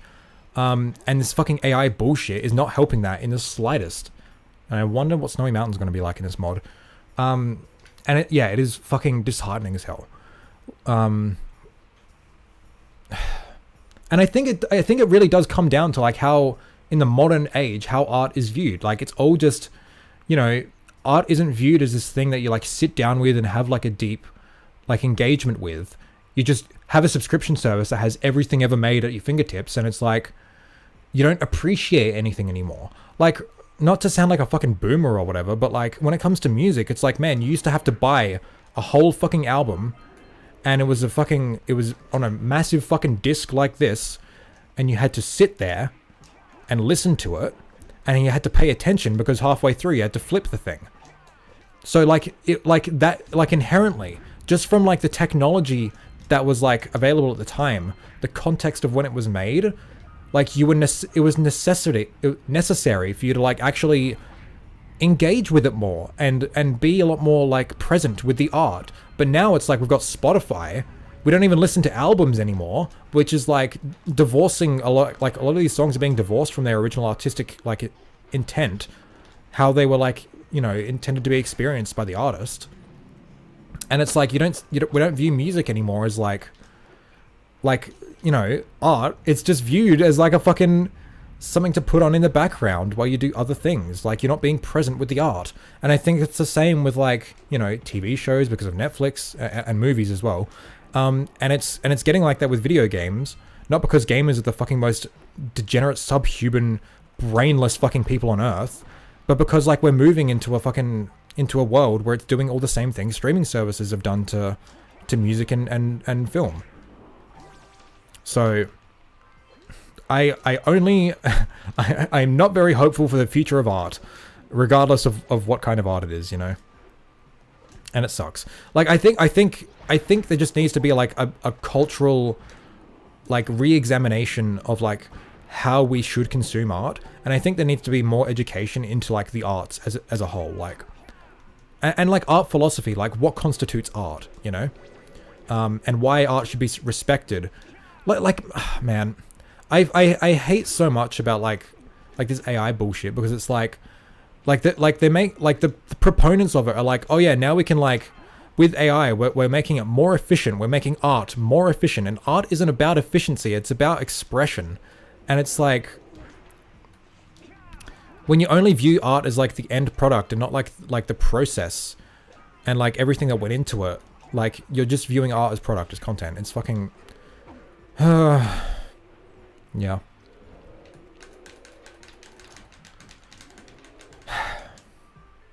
Not to mention back in the day, game developers had limited digital space to work with. Everything had to be on the disc with no possibility of later yeah, they had to fucking get it right. Day one. And now it's like, look, I think the internet, again, is like a really like important step for like the progression of the art form and technology and stuff. And I think it's great, but like, you know, like, I don't think patches and DLC are inherently a bad thing, but like publishers are using it as such a fucking crutch that it's like, oh, we like, you know, there's that safety blanket of like, they're going to buy it day one anyway. We can just fix it later, you know? And they're not even obligated to do that. Like they don't have to fix it. It's just like a lot of these developers care enough that they will. Because developers, they care about art. Publishers don't. Would have been kind of cool if Snowy Mountain was like made all grassy. Just to like, I don't know, mix it up. Man, I kind of really wasn't paying attention during Volcanic Crater. I don't even remember now how different it was. I mean, not Volcanic Crater, Mountain Pass. What?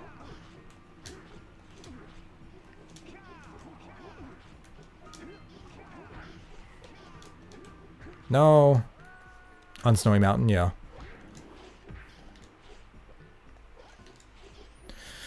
Oh, man. It's been a while since I've gone on, like, such extensive fucking rants like this. Jesus.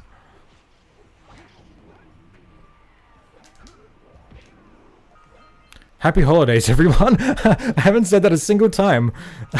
That's the whole reason we're playing this, you know, like a Christmas thing. Or whatever. Whatever. Hope you've all had a good week. You know, I know it's a rough time out there. This time of year for a lot of people, but...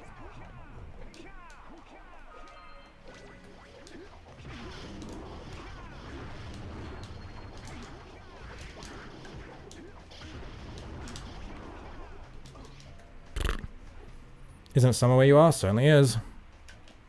But you know what? I had my first ever winter Christmas this year because our climate is so fucked that it's been nothing but fucking wet and cold this past fucking week. We're in the middle of summer. I've never had a cold Christmas. It's always been sweltering hot every single year. Yay! Oh man, tell me if you heard this one before. Capitalism's killing our fucking Earth.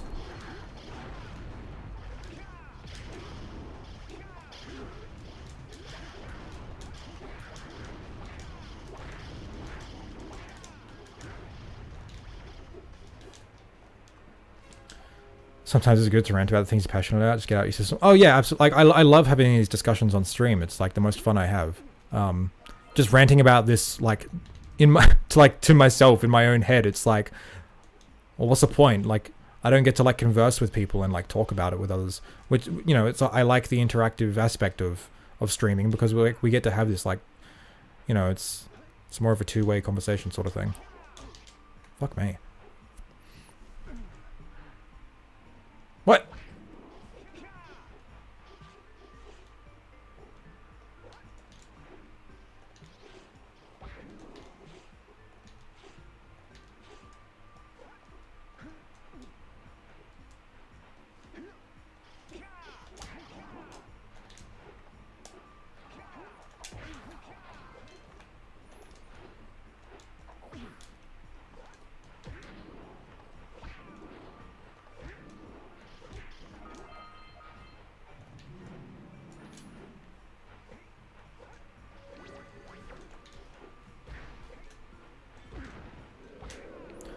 Kind of stuff's fun to talk about, listen to though. Beats the superficial bullshit my friends talk about.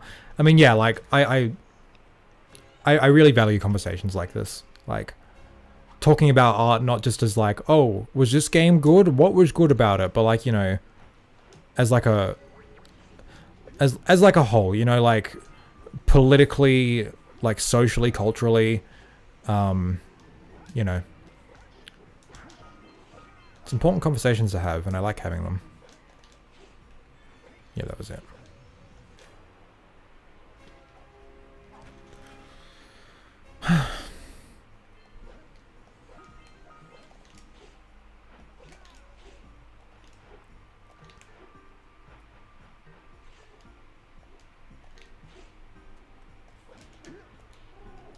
Man, we're gonna beat this game in like the next half an hour, I think. Or maybe not that quickly, but like soon. And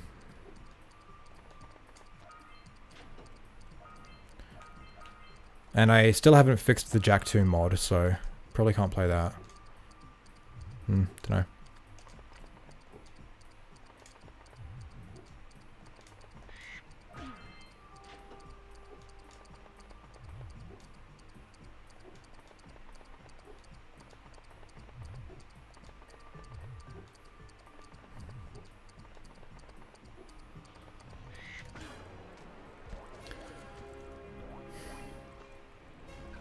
My sister loves Disney and she adores its live action remakes. Meanwhile, I rant about them all the time and it feels like she wants to as well, but doesn't want to seem negative about them. Oh, I hate toxic positivity. Ooh. No, that... People need to be more okay with fucking criticizing... Why is the Flut Spyro? Yeah, that's pretty cool, actually. People need to be more okay with criticizing the things they love.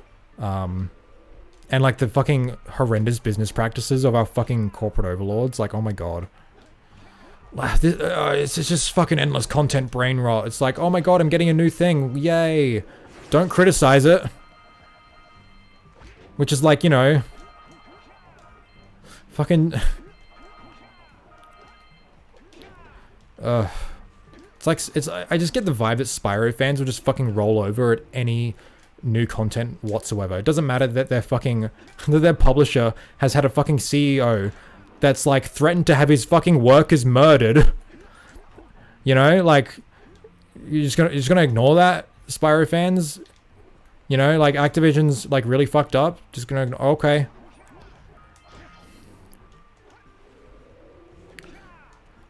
God, I despise Canadian guy. Semi-related.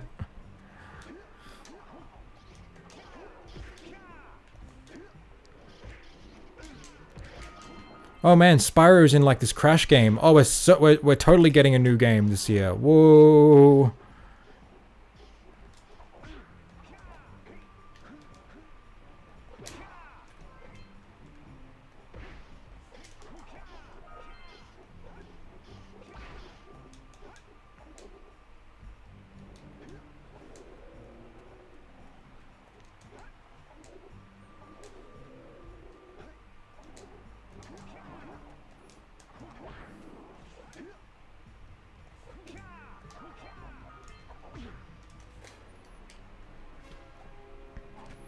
Wish I could talk about these topics, but the language barrier doesn't help. Yeah, that's fair.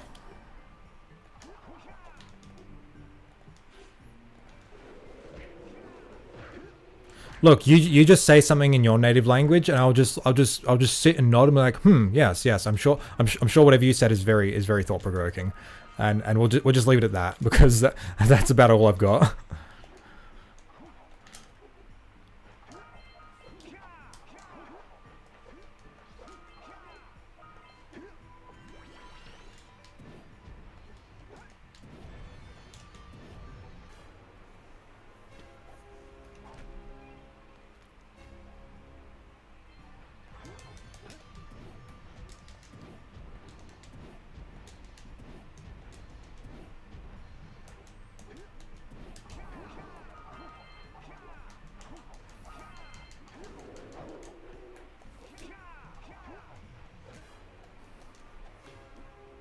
Is it ever daytime in this mod? I don't think so.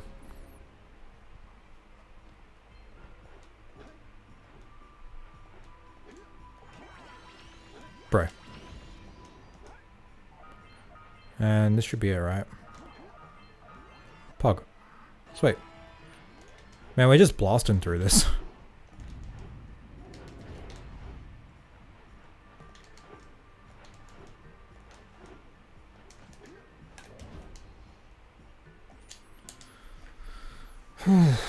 I really gotta fucking stream in 1080p next time. The internet's good here. I should really try it. I can understand you almost all the time. It's just that I don't speak English fluently. That's fair, yeah. doesn't help that I kind of slow my words a bit. How do you feel about recent film adaptations about video games recently, not in the past? Not strongly, I guess. I haven't really watched any of them. Uncharted seemed fine. Mario seemed awful. Ratchet seemed awful. Last of Us seemed really good. I can't really think of any others.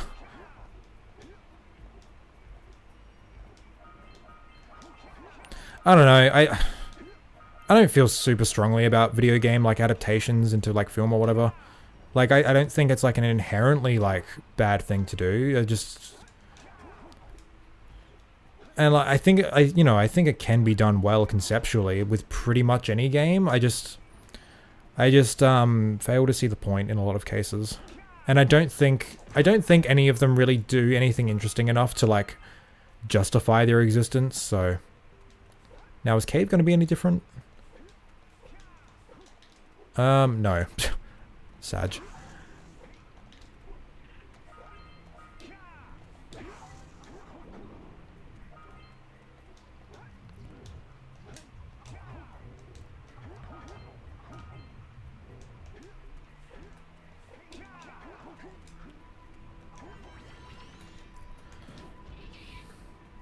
Like the problem I think with like most video game adaptations is they don't do adapting very well.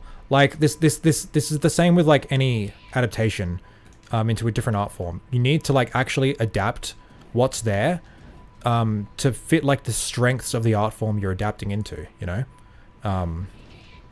This isn't just like video games to movies, it's also like, you know, comics to film, manga to anime, like you need like it's not enough to just like be 100% faithful, quote unquote, to the source material. Like that's stupid. You need to like take the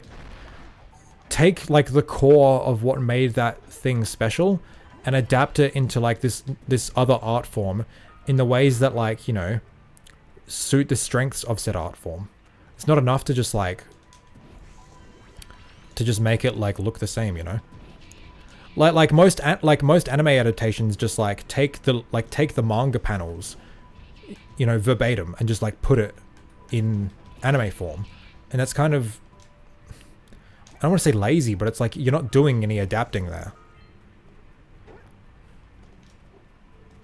So when it comes to like video game film adaptations or whatever, actually like adapting it is important, but that's kind of a given with any adaptation. Jack film's gonna be something. Man, I'm gonna be honest. I think it's gonna die. I don't think we're gonna see it.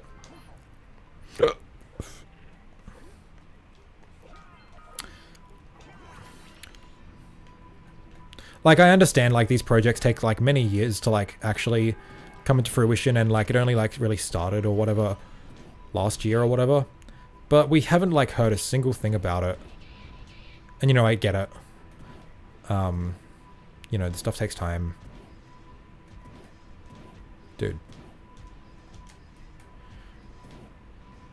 But I don't know, man.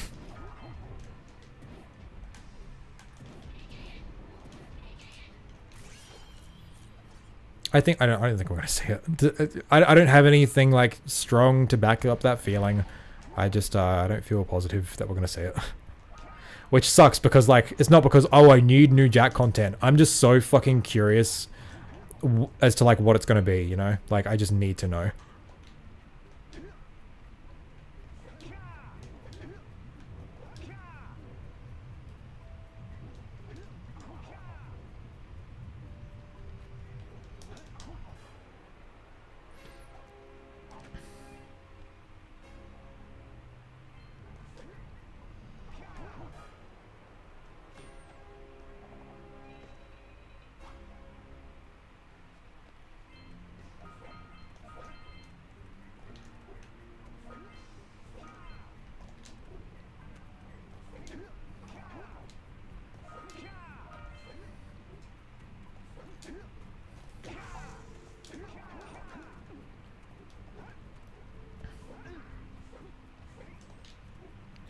It will be funny if Tom Holland and Chris Pratt save the Jack franchise. That was a rumor. It hasn't been confirmed. You know what feature I miss from games? Custom emblems, custom art. Now most modern games won't let you name anything without censoring anything the player can name. Look at RDR2 name horsing. Name horsing. Yes, Zeke. I don't know. I never really did anything like that in games. Probably just the kinds of games I've played.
Oops.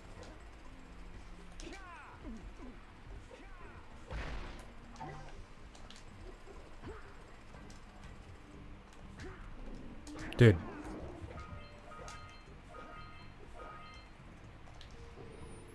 I know art is subjective. Some people want games that are just the Last Supper or the Mona Lisa, and someone just wants graffiti, but some rush out the art so fast they get a kindergarten scribble instead.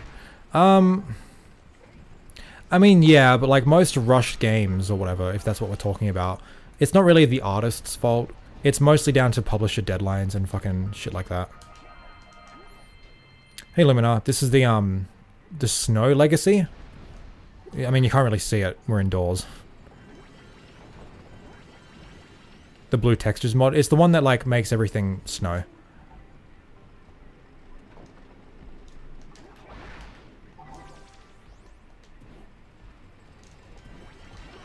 Dude, hit the lurker. Oh my god. I still don't know why Puss in Boots is the scout fly icon. That's so funny. Blue textures plus snow everywhere. I played it. I played it, but I seen it. I mean, this was just in the mod launcher. It was just in the texture packs subgroup as the Snow Legacy, so it was all one thing. Okay, I probably know the answer to this, but I'm curious. Do you know if there's a way to load a texture pack and a mod at the same time?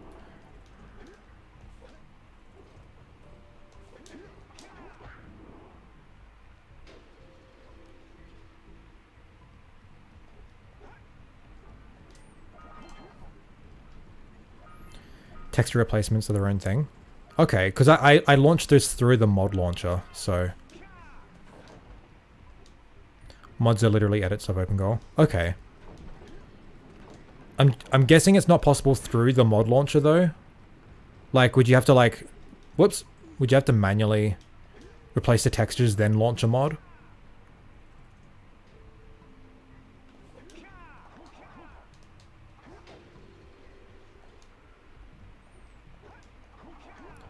Mod launcher makes everything fool friendly. Hey, I'm not a fool. I'm just not fucking tech savvy with this stuff.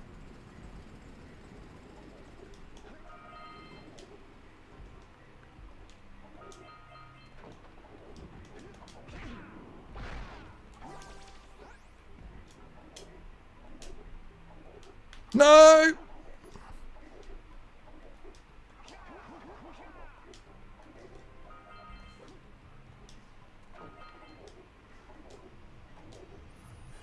It wasn't an insult, it is fact to make it very simple and hide what happens in the background. Fool is an insult. It has a negative connotation.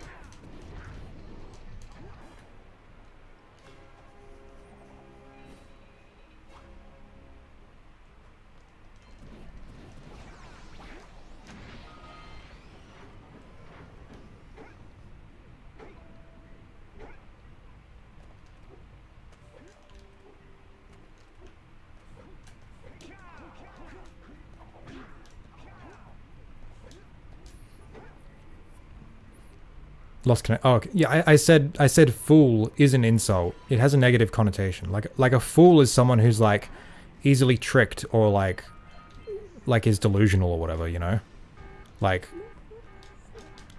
not being tech savvy isn't being a fool. It's ignorance at most.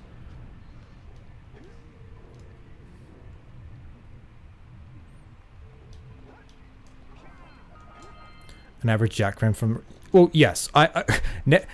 Negative connotation for those people? Yes, absolutely. But, like, just your average, like, player isn't gonna be like a tech wizard or whatever. It's gonna know how to do this stuff.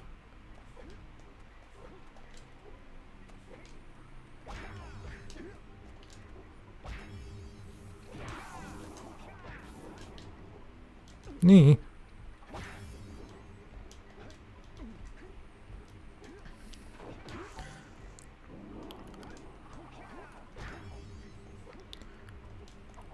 No, Lumina, I'm not saying the mod launcher is insulting. I said your description of it being fool-friendly. It's not fool-friendly, it's user-friendly.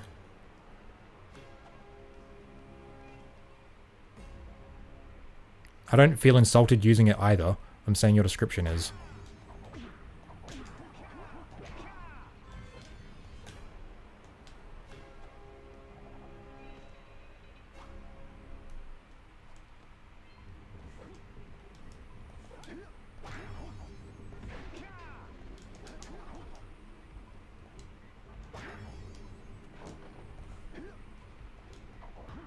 Fuck me.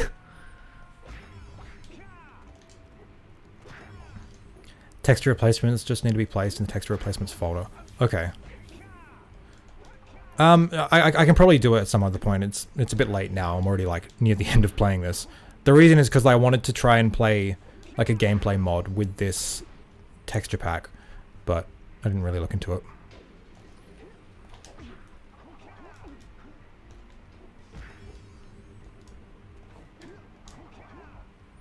Have you ever played Rayman or Rayman 2 or the PS2 version of Rayman 2? Yeah, I played a bit of the first one. I didn't get super far in it.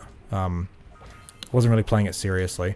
But I have Revolution and I have Rayman 3. I finished Revolution. I got to like the very end of 3 and I just dropped it for some reason. Yeah. Should probably revisit that at some point.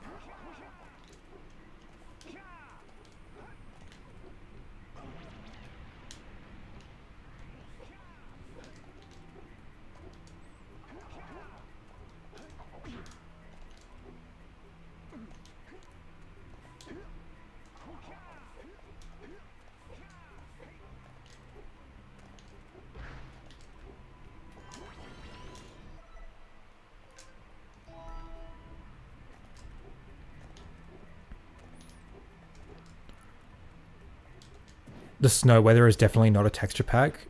This is a modification of code. Oh, okay. I guess never mind then. I guess it would have to be because like it's constantly snowing, yeah.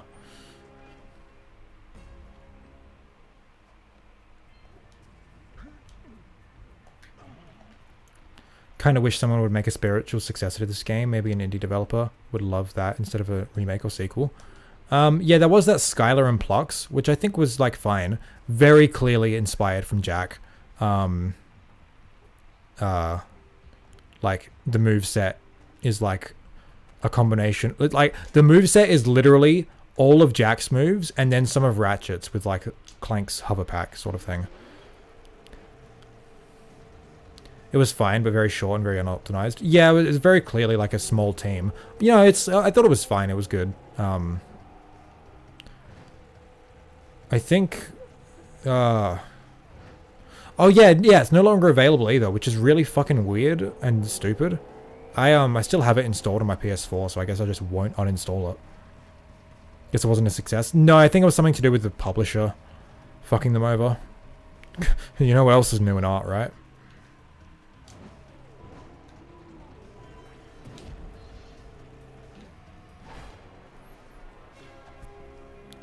Looks like a furry game, though. So, having an anthropomorphized main character makes it a furry game. So, Ratchet and Sly are furry games.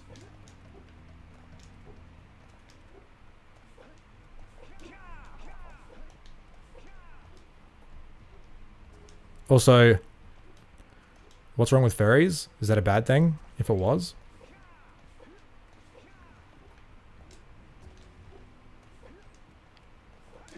Maybe the publisher went bankrupt without a legal successor. In that case, I don't think they can continue selling the game. I can't remember the specifics. It was something stupid.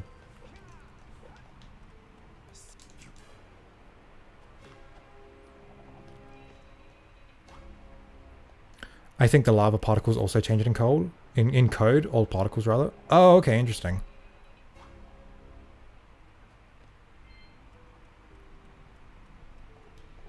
Wait, did it though? These are still lava particles. They're just blue. Wait. Oh wait, oh, I mean that still looks like the lava particles, just blue. I thought maybe that was like the spewing out lava stuff that looked kind of like ice, but I don't know.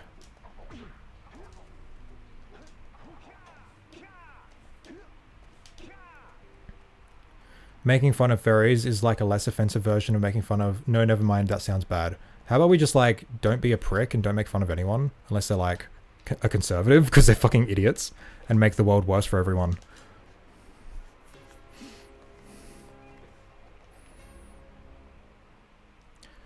Yes, fairies are a negative weight to games. When people play games, they want to play as someone relatable, not a fairy. Are you serious? Are we really... Oh my god, are we really gonna go there? Man, oh no, this rings exactly like just like the fucking dipshits who are like, I can't play a game where I play as a woman because I can't relate to that. I can only play games where it's a man because I am a man and that's relatable to... Like, are you not human? Do you not have like, you know, like the capacity for empathy? Are you an android? Am I gonna have to call a Blade Runner in? Like, Jesus Christ.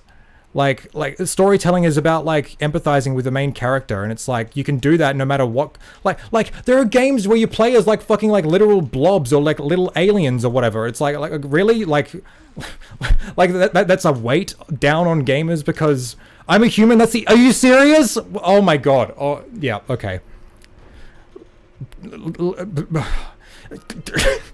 You ever seen Blade Runner? Man, that's a fucking good movie. You know what that movie is about? It's about like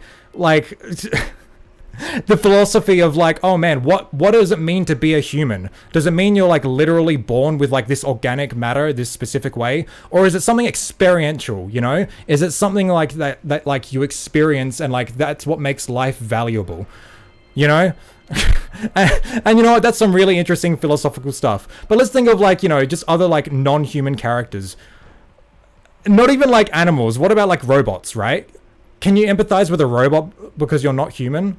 No? Oh man, that sucks. Jesus. What about Jack? He's not a human. Look at his massive fucking ears. Can you not relate to him or feel empathy for his character or his struggles or whatever? Is not all storytelling just reflections of human spirit and and emotion? What about anime characters? You seen the size of their eyes? They're not fucking human. Jesus Christ. Oh my god. He isn't... What humans have ears like Jack? He's clearly not like human the way we like define what human is. He is canonically human. Yeah, in Jack's world, they call themselves human, but they're not the same kind of human that we are. Man, what about Bruder? You don't empathize with Bruder and his people's struggle? You know, the slave race? He's like intelligent. He has his consciousness. He can speak and act and has free will. But do you not empathize with him? Oh, he's human. Fuck him. He's not human. Fuck him. It doesn't matter. It doesn't matter. I only empathize with humans in my stories. Jesus Christ. This is so fucking anti-art stance here. Oh my god. Human enough. Jesus Christ.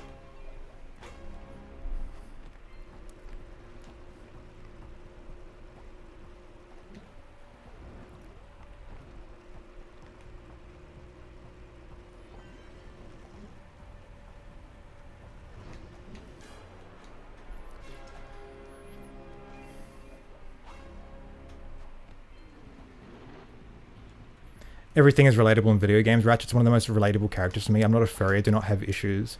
Nor do I have issues. Just everything. Yeah, storytelling isn't about like, oh, this person is a reflection of me and everything I stand for. That makes them a good character. Like,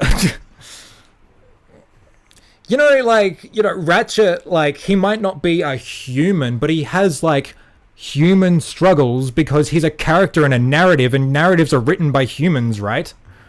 Like, oh my god. Like, this is just like empathy 101, narratives 101, like, oh my,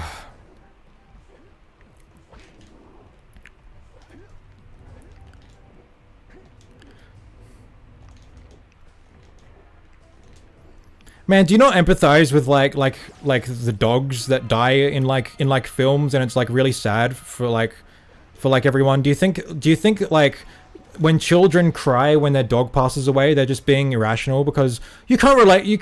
That can't be sad. You can't relate to like the experience of losing your life because that's an animal. How can you relate to that? What the fuck is wrong with you stupid little child? Jesus Christ.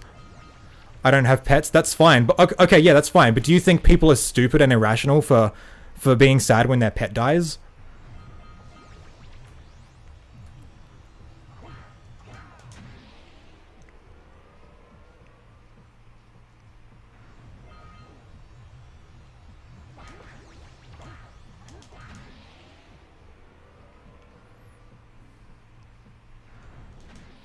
Not really. It's the experience they shared that is lost. You don't need to share an experience with someone to feel empathy for them. That's not what empathy means. Oh my god.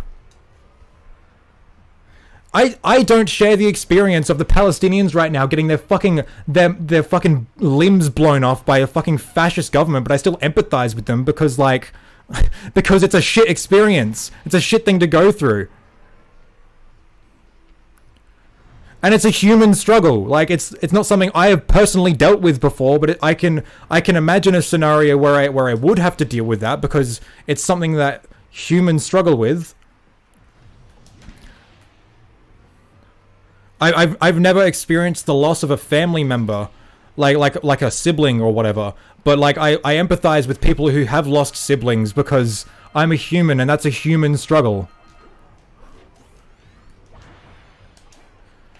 God.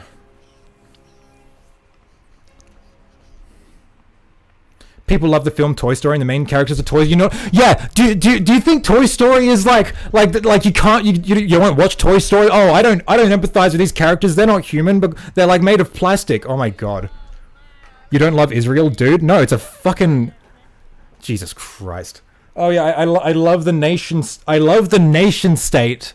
First of all, that's been fucking snuffing out the Palestinians' lives for fucking nearly a century. It's a fucking ugh.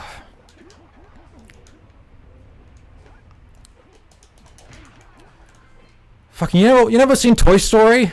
What about Monsters Inc? What about Finding Nemo? What about Finding Nemo? The story where like about a parent who's lost his child and fights his absolute hardest to try and get him back. Like through which displays the unwavering love of a parent. Do you think it's all like bullshit because this is like a fictional fish? It's not a fictional human. I can't relate to this. Jesus Christ.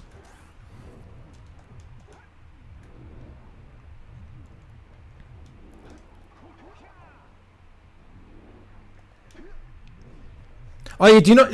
Yeah, when you play Dungeons and Dragons or like anything with like a fantasy setting, do you only play as the human characters? You can't imagine yourself playing like an orc or an elf or something like that because they're not human. There's no relatability there.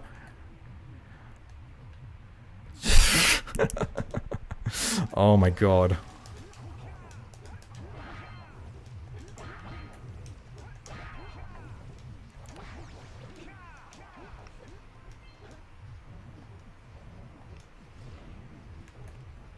Yes, exclusively play human paladin. Is it like a pure preference, or is it literally because you can't empathize with other races? Oh my god. Wait, can you? Okay, I gotta ask. Can you empathize with like people of other races from you, or is it only your race you empathize with?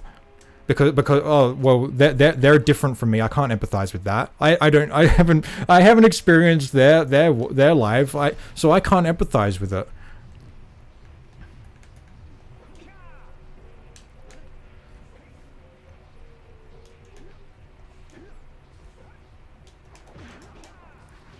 We are only one race, human. Yeah, race in that aspect. When I said race there, I mean like the sociological concept of race.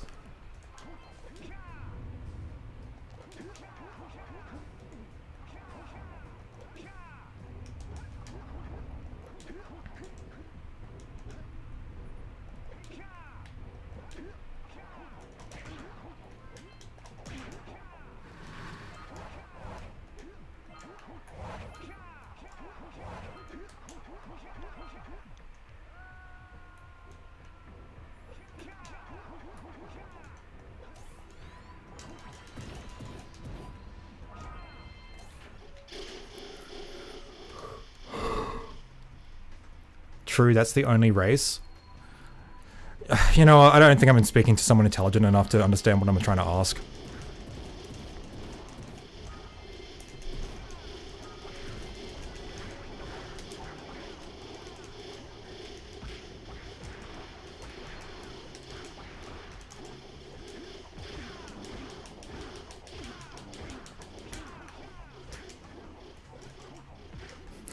You ever watched Wall-E? That movie's about robots.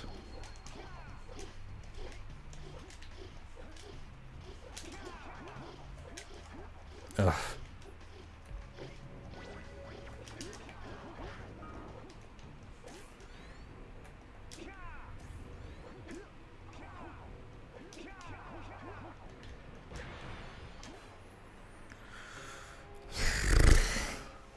I personally find furries weird, but they never stop me from playing games where you play as a furry character. Look, you can find furries weird, like just don't be a cunt about it, you know? And it's like that's like that's not even the issue I'm having here, like being mean to furries. Like my issue here is just like a fundamental like not understanding how empathy or storytelling works, like at a very baseline level. Like, oh my god. Also, Israel is about our greatest ally. Minus that one ship we lost with that one friendly fight. Okay, I'm finished. I don't... Okay, first of all, I'm not American, so I don't give a fuck. Second of all, I don't give a fuck about nation states. I don't care if they're our greatest ally or whatever. Fuck Australia. Fuck the US. Fuck Israel. Fuck all of them. They're all fucking illegitimate. They've all committed atrocities and genocide. They're all fucked. All of them.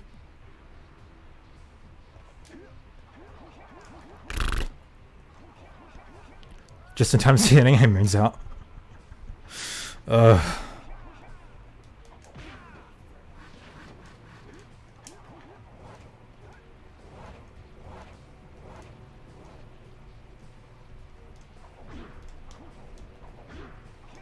Patriotism is dumb. Yes, exactly.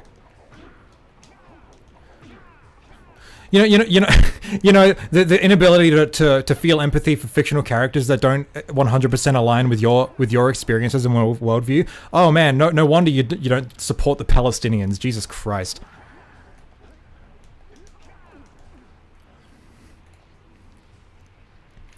You know, I'm gonna say it. Making fun of furries is a less offensive version of making fun of homosexuals, but it's still bad. What? Wait, how does that even track? Like, what's the relation?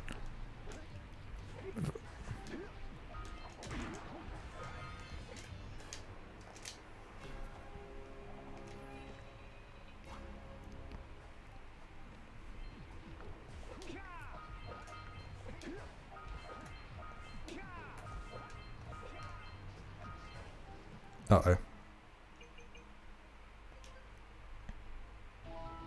Wait, I'm missing 5 orbs? Oh, shit.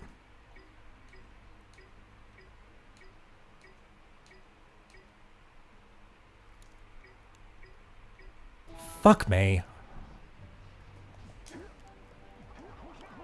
Oh, I know where the ones here are. I do this every time.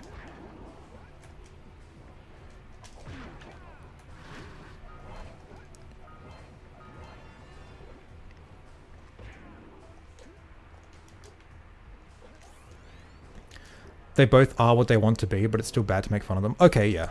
I thought you were like trying to correlate like being gay with being a furry when they are different experiences, but like just the baseline of they're just people living their lives. Don't make fun of them. Yeah, I agree. See, they are human. Big difference. It's not racist.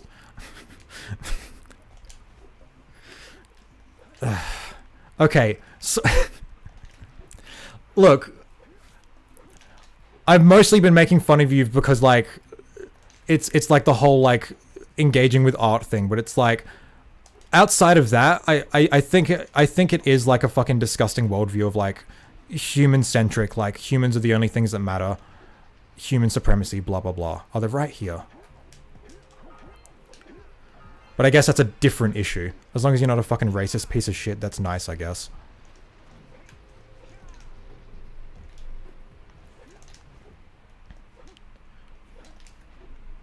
Hey, Corkixon.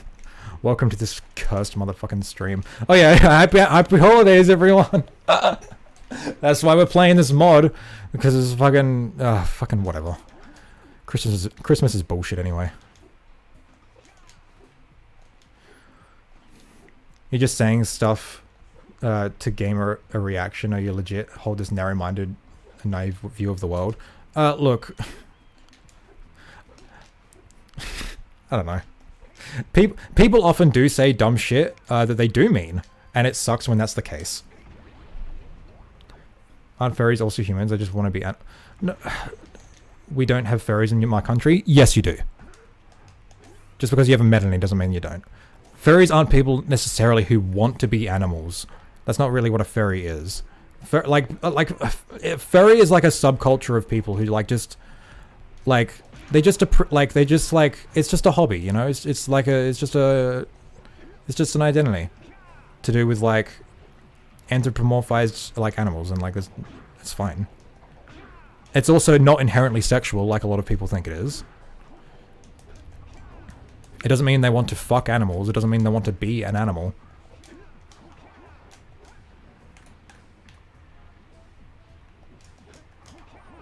No one deserves to be made fun of, no matter how weird you think they are. I don't know how this is so hard for people to understand, unless you're a piece of shit. Yes, which is fun. Which is why I think it's fine to make fun of politicians, billionaires, and conservatives, because they're all pieces of shit. Ideology is a choice. Being gay or black is not. Well, okay, I say that a bit facetiously. Ideology is obviously something that is born out of one's circumstances and environment. So, like, you know. I don't think it's like fair to just straight up make fun of conservatives if like they just happen to like have landed on that. That's just where they've come about in their life and their upbringing. But if they're being a piece of shit, then absolutely make fun of them. I don't give a shit.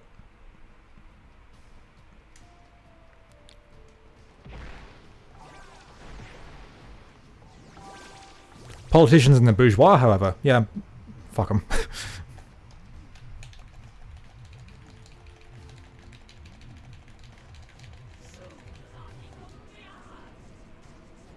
Hanukkah is better because you basically have 8 days of Christmas.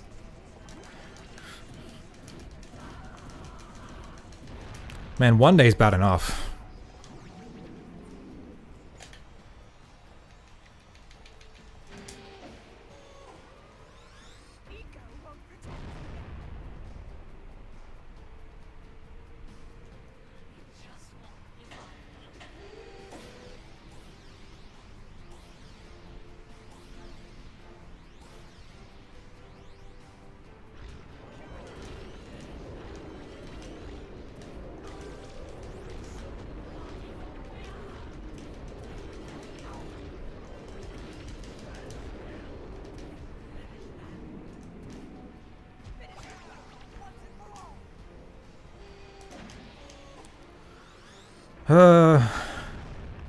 Really speedrun it? Yeah. I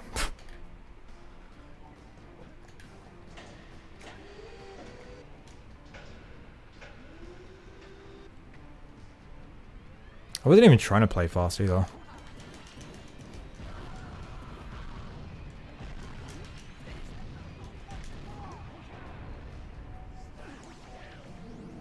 Hasn't died a single time, really, I checked. Haha. Sorry I dipped, had to go to therapy, lol. A much better use of your time than this stream, trust me. Guess it's not something you need to apologize about? No, absolutely not. It's been nothing but a fucking shit show ever since, trust me.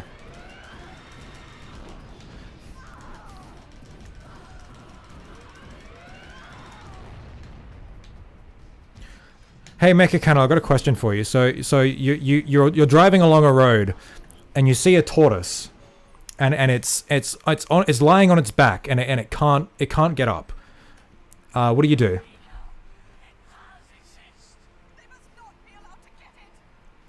First saw your video on the Jack and Daxter Design Bible. Yeah, it was a long time ago. I'm so, I just can't anymore. Flip it over to walk. Ah, so you're not an android. Thank you. Cool.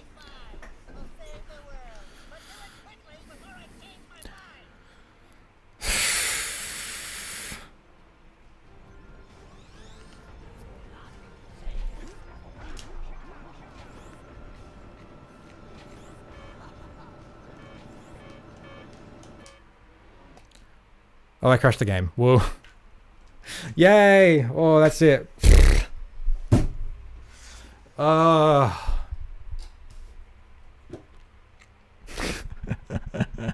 Okay, what now?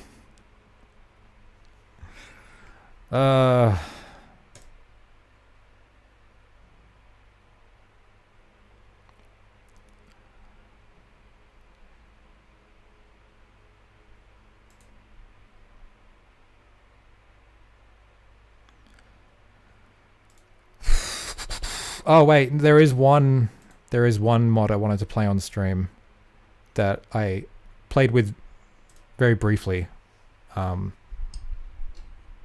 Is it white eco or is it light eco? It's light eco. Yes, I said tortoise. Look, it was a joke. It's a reference to Blade Runner. It's how they test if someone's human or not.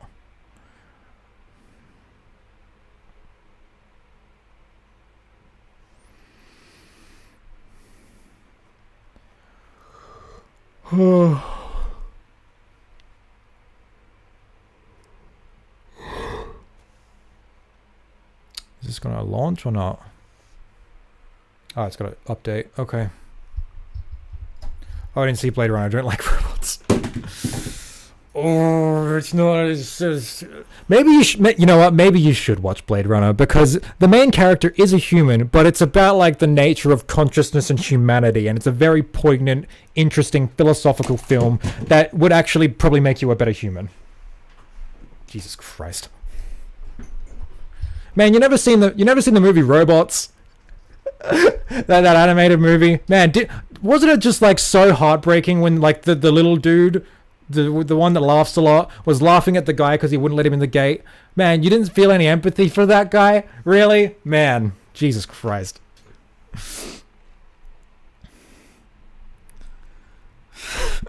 Oh, I'm gonna lose my fucking mind. Like the stream. I have seen the movie Cars. The Man, you never seen Cars? Oh man. Cars is a better test of your humanity than the Voidkampf test. Absolutely.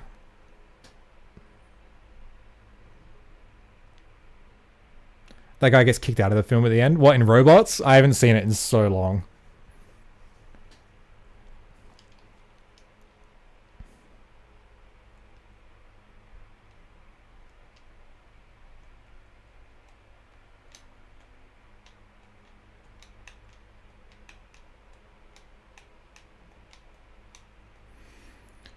Lord Sausage, it's good to see you. I watched it 1,000 times when I was a kid. It's such a bad... If you're talking about Robots... Oh, Cars the game? Robots is... Anyone seen Robots? That movie is so dumb. Is Robots the one with Robin Williams? I don't know. Stop Aussie hater, Ollie. Let me Google that.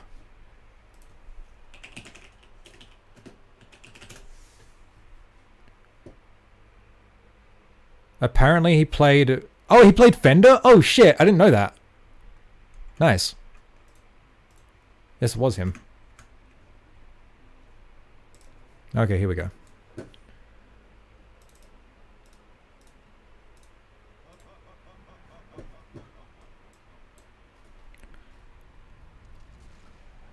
Alright, we're in for a...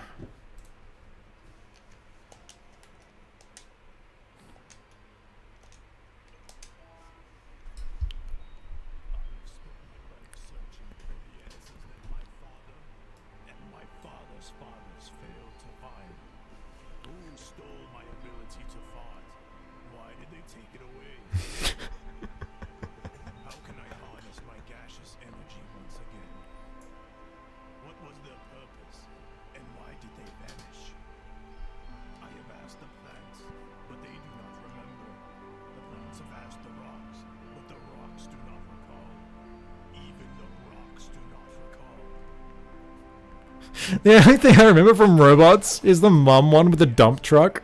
Absolutely.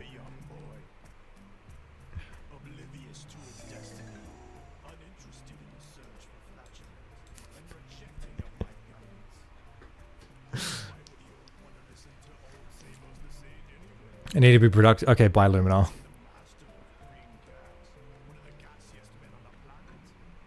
Could always load ourselves and play TLF. No thanks. That's a hidden gem in animated movies. Robots is so bad. I didn't even like it as a kid.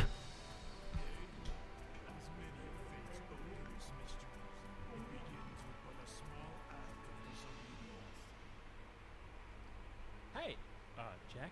Old green stuff told us not to come here. Oh, I love this so much. I haven't played this actually. It's complicated. Look.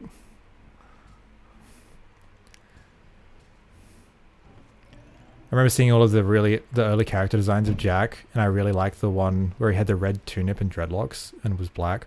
Yeah, I really want to take some of those really early concept arts of Jack and make them skins in our mod. I think it'd be so cool. I love how they couldn't get couldn't get a woman to replace Maya's voice and say something funny. God, it's so funny.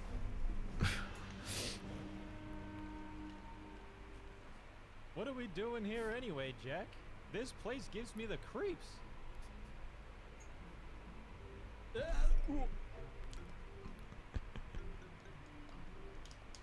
Huh? Stupid precursor gas? Why are the voices different? Because they say different things. That dark toot. It sure don't smell friendly. The Saints yaps on about the precursors that built this place all the time. Where did they go? How can they fart so well? Now I like flatulent orbs and power toots as much as the next guy, but if you ask me, they must have been real party poopers. These are the original voices meant for the base game, yeah. They were uncovered in the decompilation process and hidden in the files.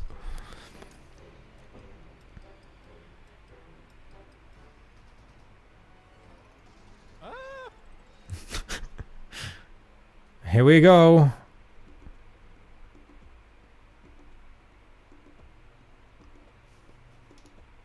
Gonna load? Hello?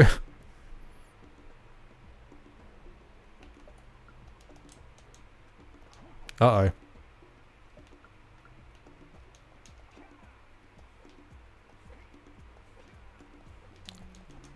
Hello? Yeah, I'm surprised that Oh. didn't make a mort for chicken mod. There we go. Let's go.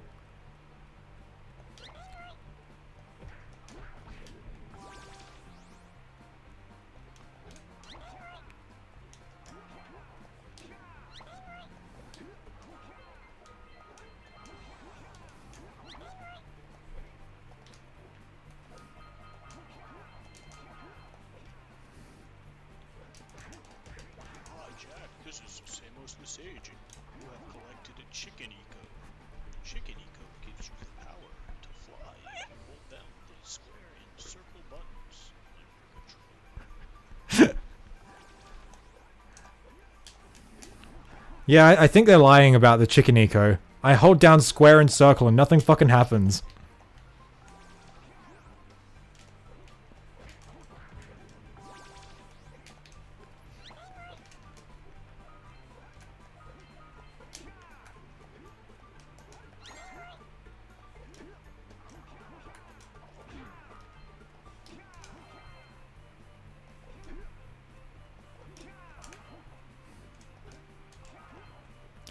This is what Jack 4 should be, absolutely.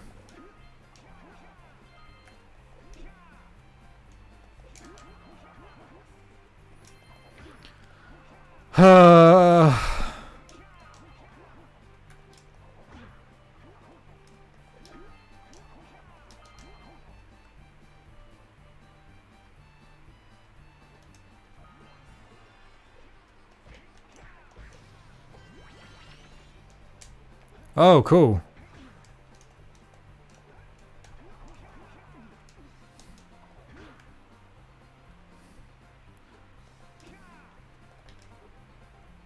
Is that all of them?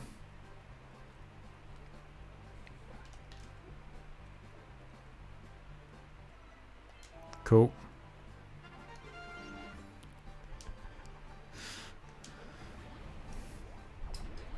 Let's go.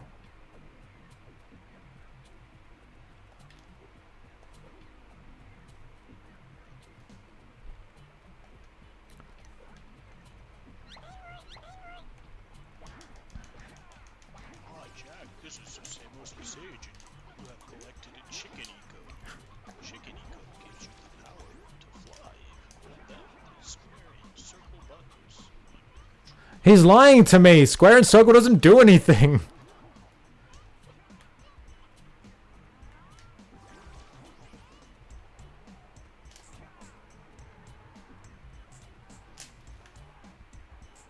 It's R2. Why would he lie?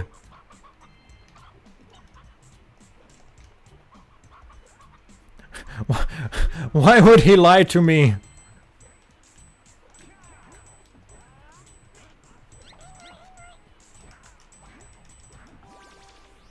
What's this?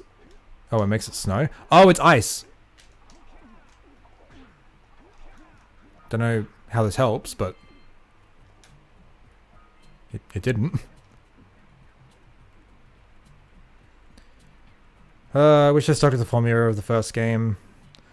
A set and not made a GTA Tony Hawk and Mad Max. Disagree. Jak 2's the best.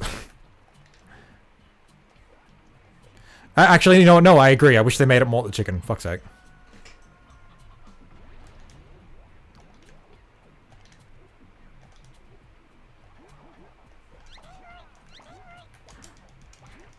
Ah, Jack, this is Samos the Sage, and you have collected a chicken eco. Chicken eco gives you the power to fly if you hold down the square and circle buttons. What's with the button over there?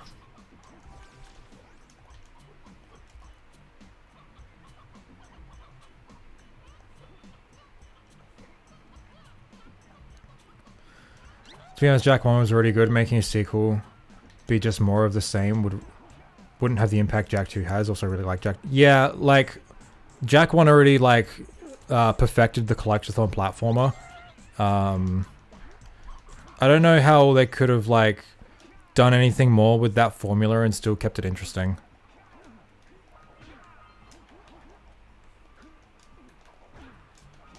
Plus Jak 2 is like based as fuck, so...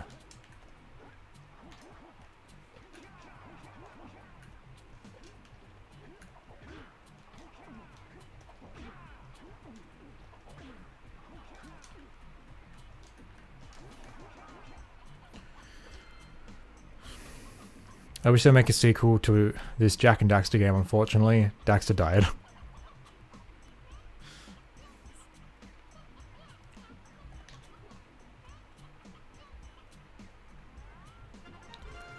Cool, okay, I can't be bothered trying to... No, I guess I can get that one.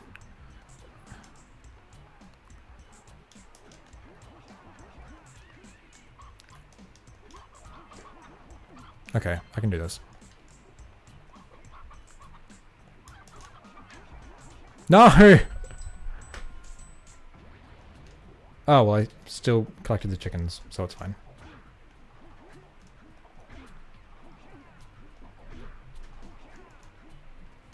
No! Ugh.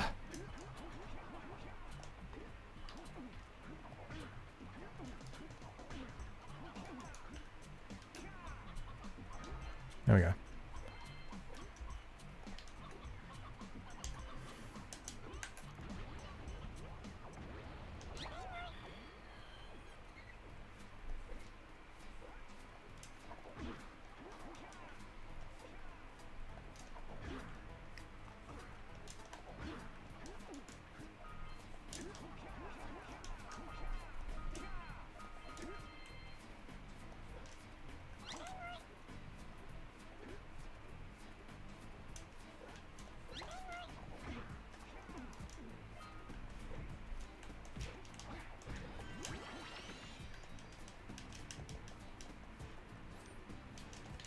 What's this chicken eco do?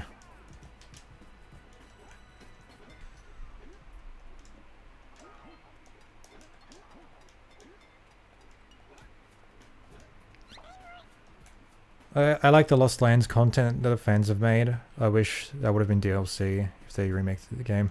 I had a lot of issues with it. I think it's cool that he's made it though.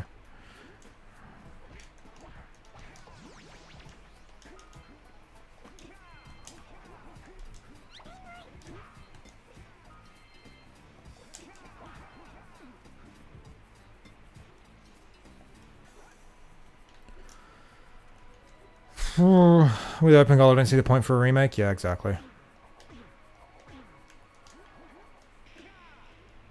Man, I used up all my energy.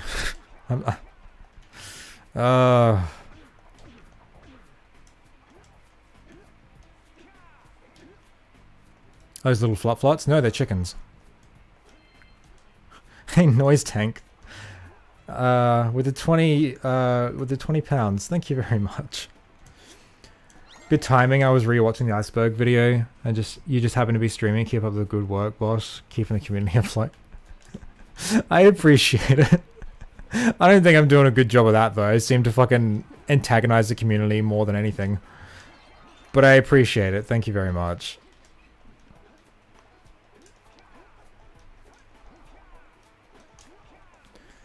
Imagine a Bubsy 3D that was actually worth playing.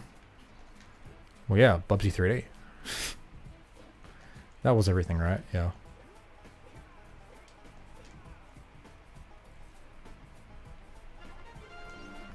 There's a lot of levels here.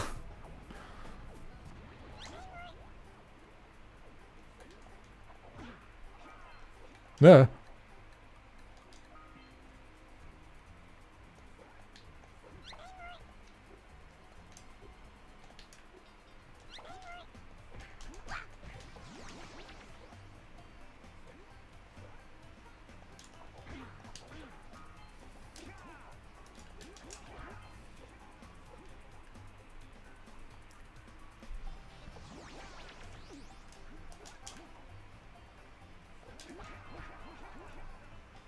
What? Hello? Where did my chickens go? Did they go in there? Oh, they did. I didn't want that.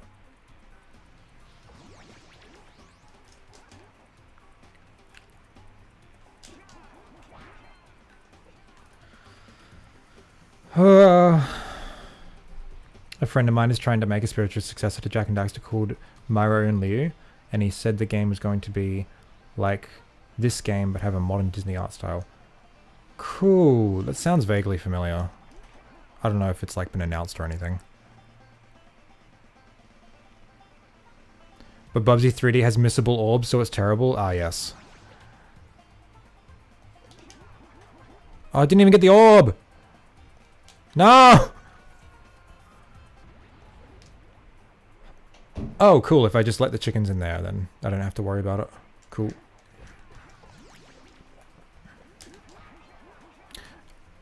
Kind of sucks that I can just keep killing myself and it doesn't affect anything. Like, I just keep the collectibles. No! Damn it.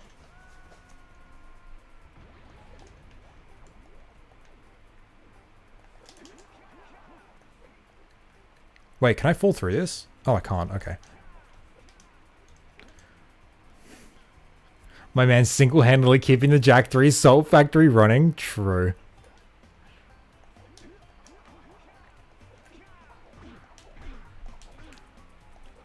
Yeah.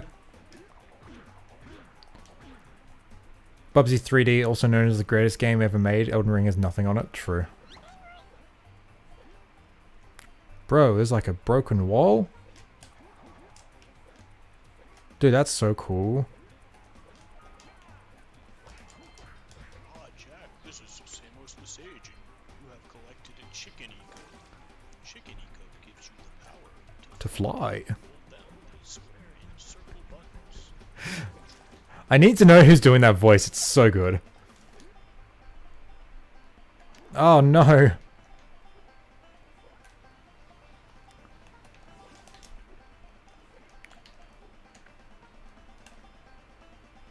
Broski. Oh my god, that's so tight.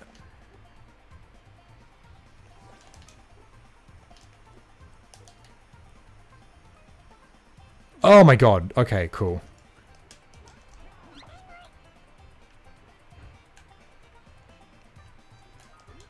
Psst. Man, that sucks. Is there a chicken eco here? No, but there's ice.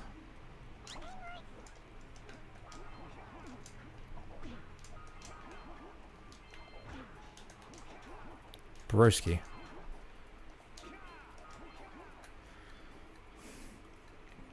I'm not sure who the voice is, but I'm pretty sure Daxter is Rick. So yeah, I know that was Ricky, but...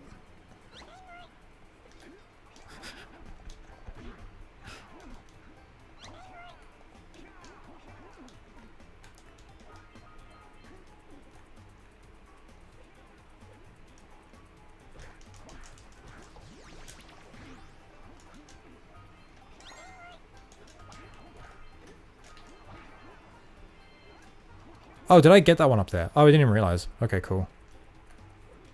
51 out of 51.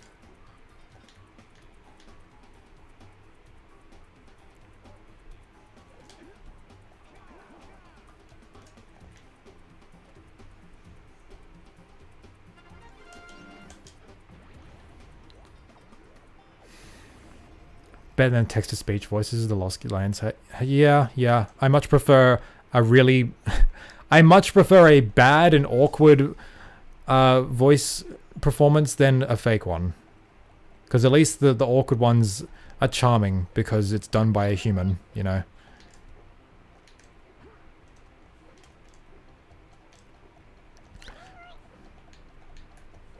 Man, it's just so cool.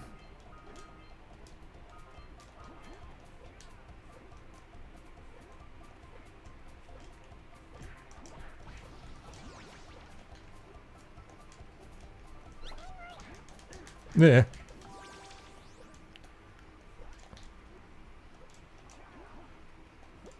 I don't know how this is helping at all. The ice one.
The sage.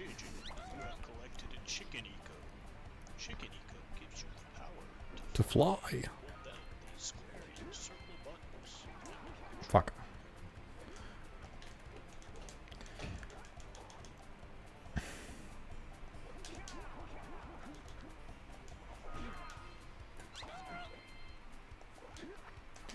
I just hope Sony or Naughty Dog never makes NFTs of this game. I don't remember if Sony ever, like, suggested any interest towards NFTs when they were in, like, at their peak of popularity.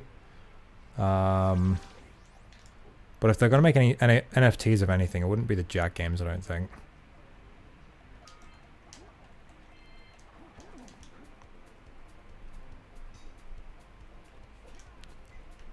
Wait, is that it? No, missing one.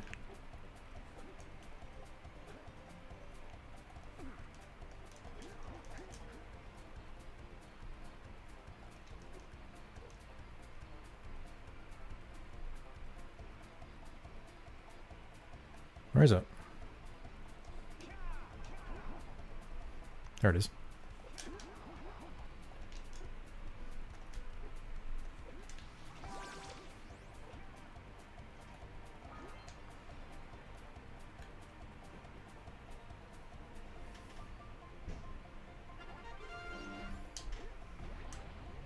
which is worse, NFTs or AI art? I mean, they're both bad for different reasons. Like, NFTs are bad because they're a fucking scam and they're environmentally horrible. AI art is bad because for a lot of reasons, because it's not actually art. It's also environmentally destructive, as has been recently revealed. It takes away jobs from artists who need it, and it steals artwork. Oh yeah. Don't you just love how, like, it's recently been discovered that a lot of child exploitation material has been used to develop these AI tools and algorithms and shit. Oh, that's so PogChamp, isn't it? Like, oh man, really fucking. Oh yeah, it's the next evolution in art and technology. Whoa.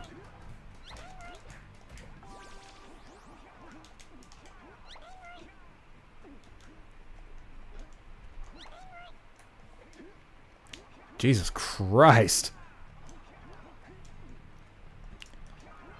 AI art has a way more destructive potential for creatives and society in general. Yeah, I kind of agree. I think AI art is like a much more existentially worrying thing.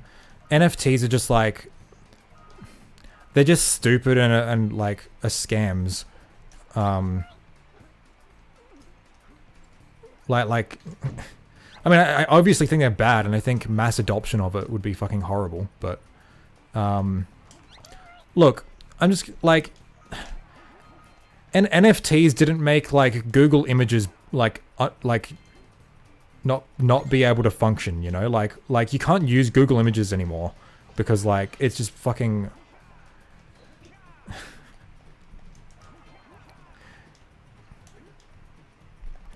because it's stupid.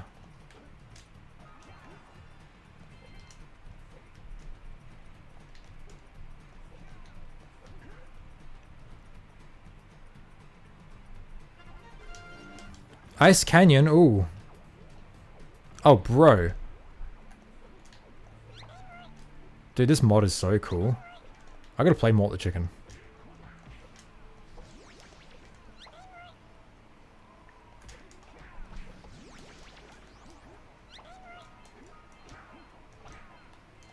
Why isn't the blue eco magnetizing the power cells? This is bullshit.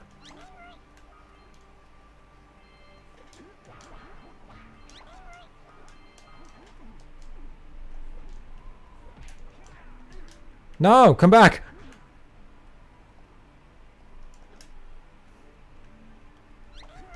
Damn it.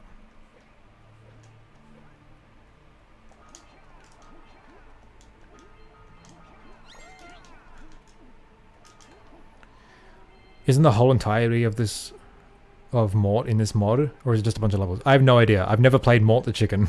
I really want to now though. Was that all of them? I think so. Yeah.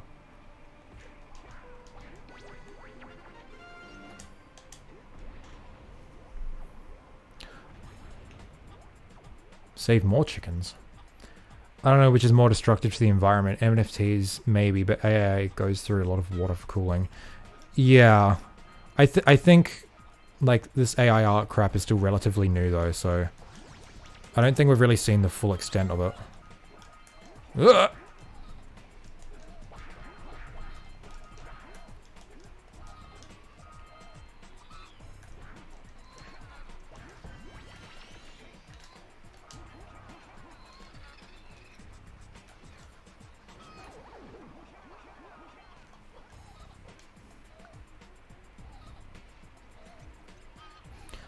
Mort the Chicken is not a good game, but it for some reason has a following due to Pizza Tower. I don't know what you're talking about. This is a great game. Look, I love stupid PS1 schlock. It's so good.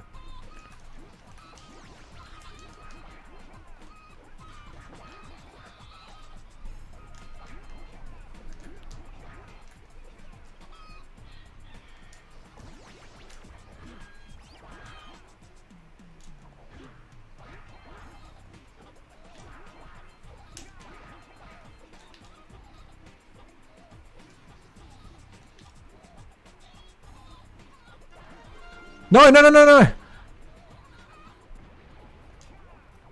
Damn it! Fuck's sake.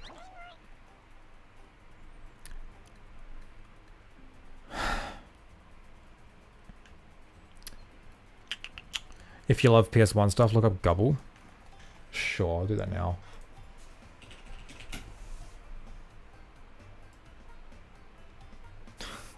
What the fuck? Sick.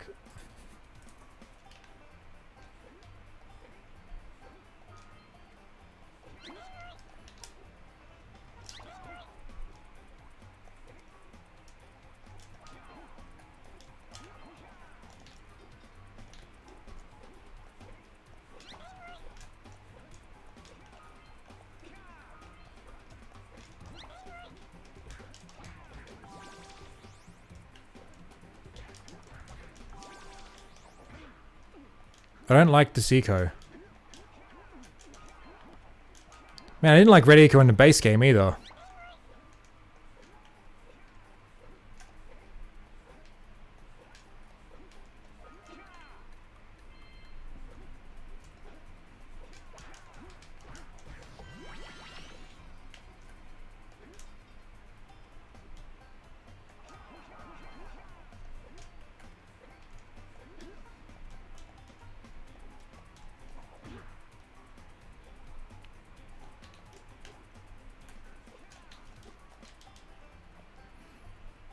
Make your channel. Also, keep you up the good work. Thank you. I appreciate that.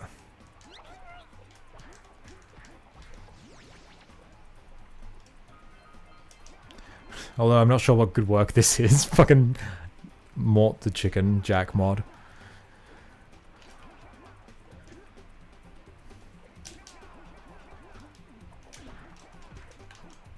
Ah, Jack, this is Samos the Sage.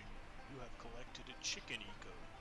Chicken eco gives you the power to fly if you hold down the square and circle buttons.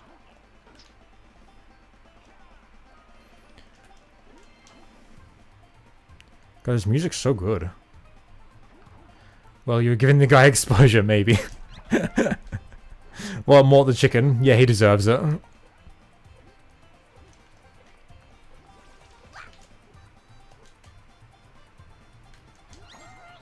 Cool. Now we'll go back to that level and finish it.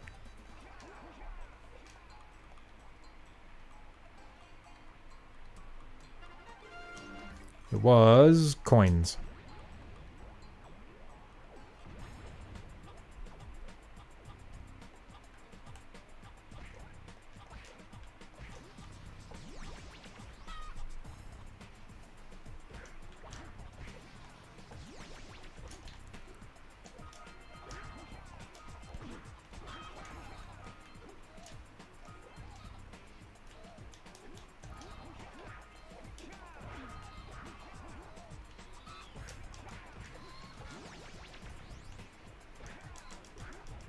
Ah, Jack, this is Samos the Sage.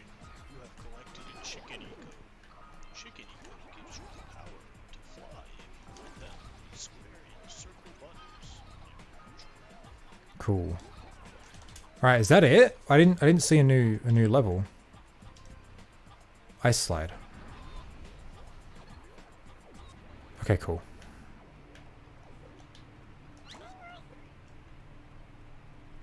No, no, no! Damn it.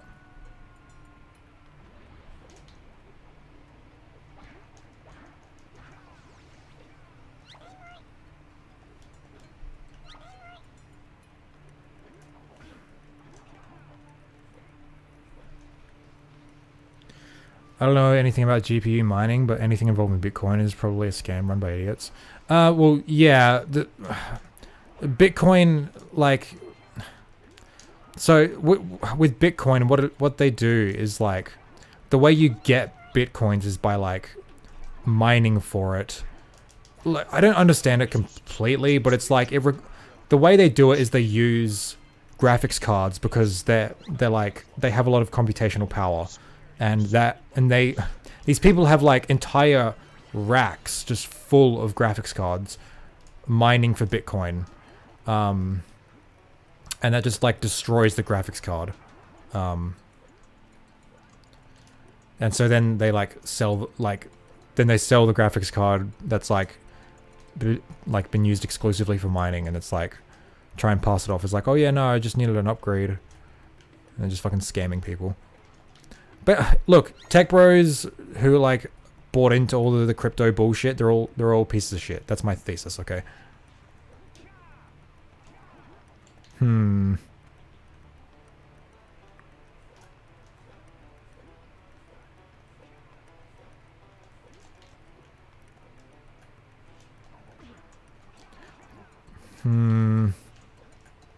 How do I get those?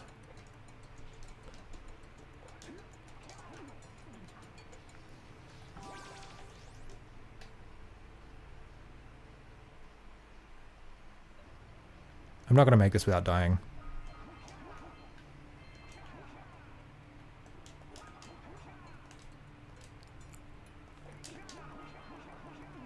Jesus. What? Why isn't there like a blue eco or something here? Somewhere? Hello? No? I guess I'll use the chicken eco again. Wait, how much does this give you? Not enough! Ugh. That's a good rule of thumb when it comes to anything involving tech bros. Yep.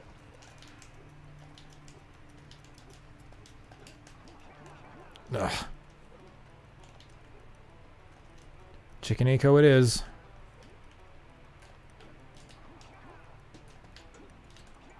Oh, I don't like this level. I'm gonna put them all in the portal before I die.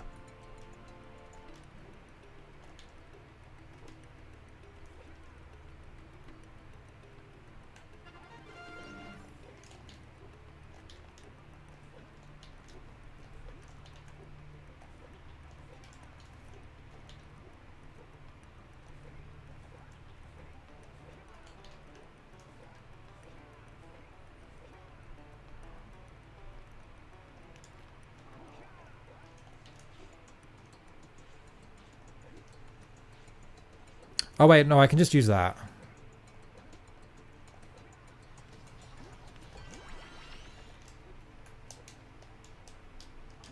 Maybe not? Nope. Ugh.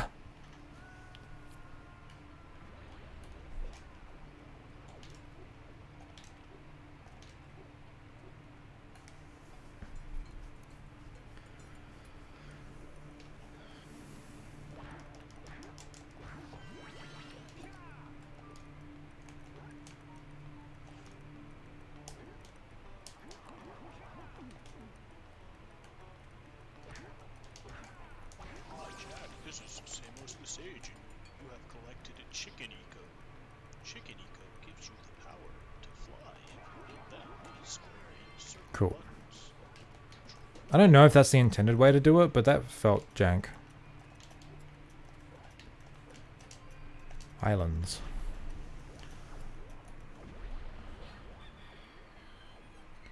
I remember that I wanted to make NFTs because I wanted to sell art without commissions, but I had second thoughts. You wanted to sell art without commissions. I'm not sure what you mean.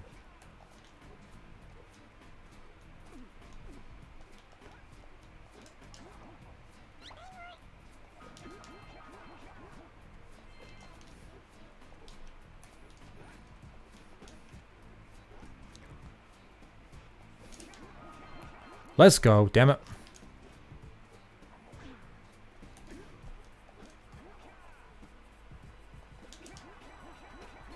Bro.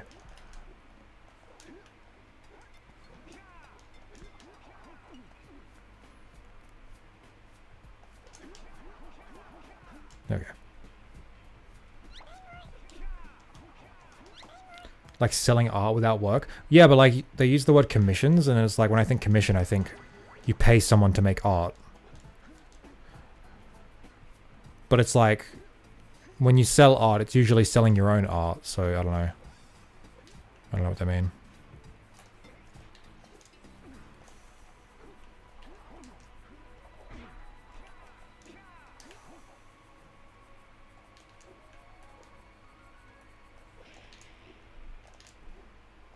Also, I don't know why this mod starts off as the fart legacy. It just kind of does. No! Oh my god, that sent me so far.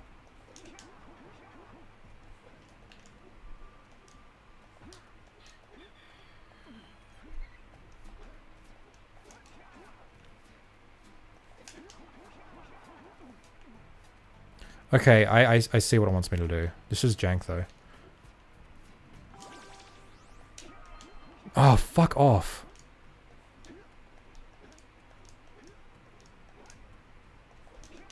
No, no, no, no, no, no, no, no. Ah, fuck. Selling art I wanted to make, not restricted to someone else. You can sell your own art without restricting yourself to others. Like, you can just do that.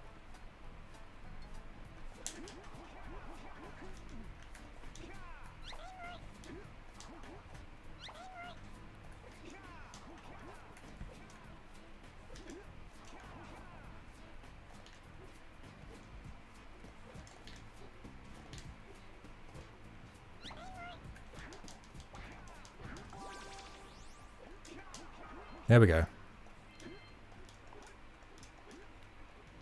I'm not going to risk doing that again.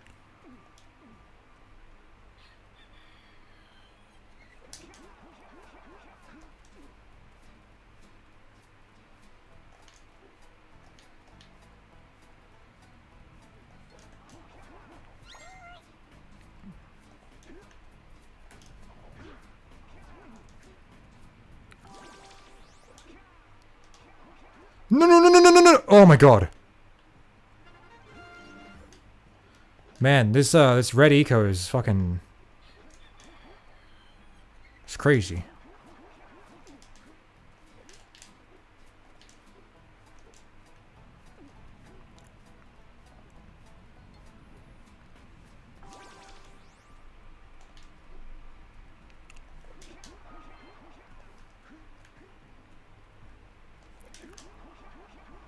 Oh, Jesus, this is rough.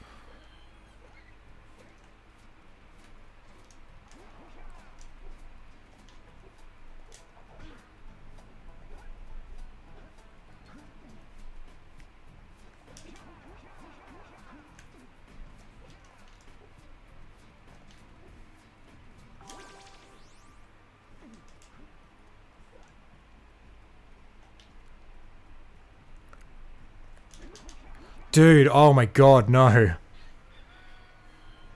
Oh, it's a 2001 game? Yeah, it's a PS1 game. There's something wrong with PS1 games?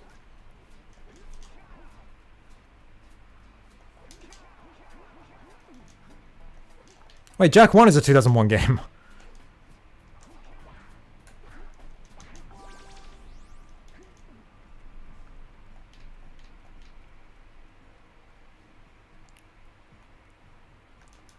Is it? Yes.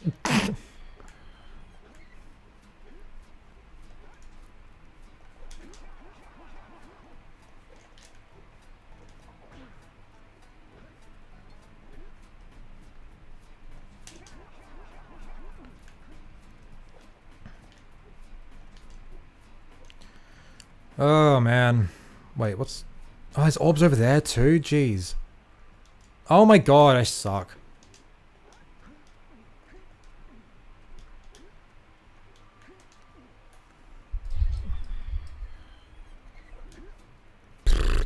I don't like this level.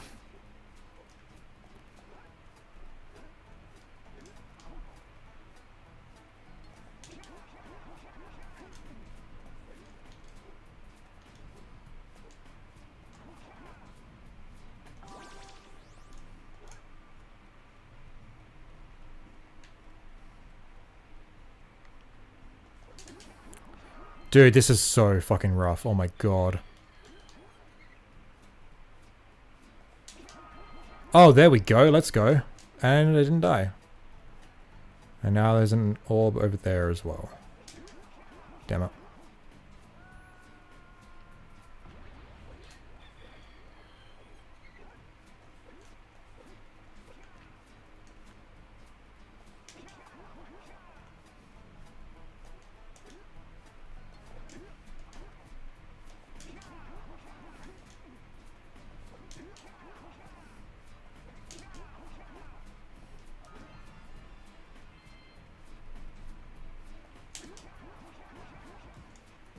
Whatever, it doesn't matter.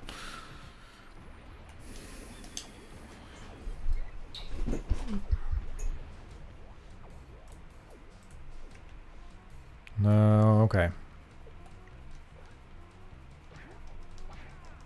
Hi, Jack. This is Samos the Sage, and you have collected a chicken eco.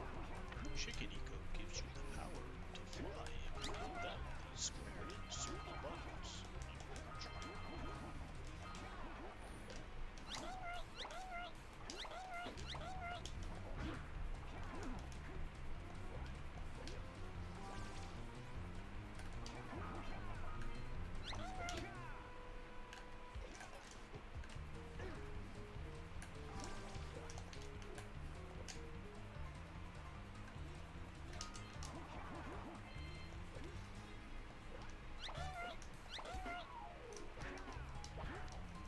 Hi, Jack. This is Samos the Sage, and you have collected a chicken eco. Chicken eco gives you the power to fly and hold down the square and circle buttons. Is that all of the chickens? Yes. Oh man, there's a lot of fucking levels here. That's a small warp gate. Okay.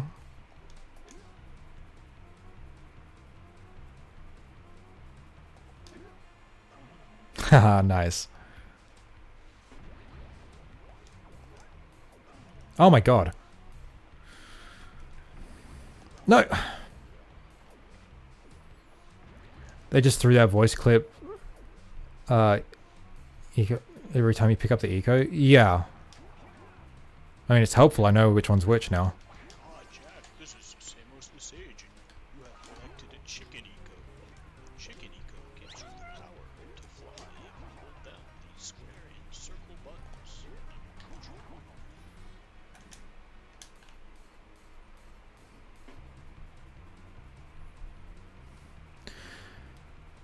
Does anyone have any modern 3D platforms to recommend? What? Hello? Okay. I don't know. I haven't really played any that's like super amazing. The best one I've played is one called Here Comes Nico, but that one's I don't know. It's hard to recommend because it's like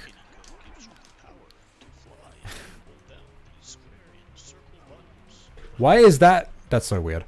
Here Comes Nico's a bit hard to recommend if you're not really into those sorts of games. It's a it's more of like a chill, laid back 3D platformer.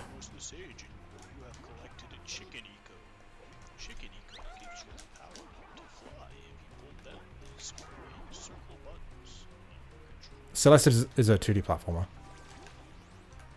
Still good, but bro.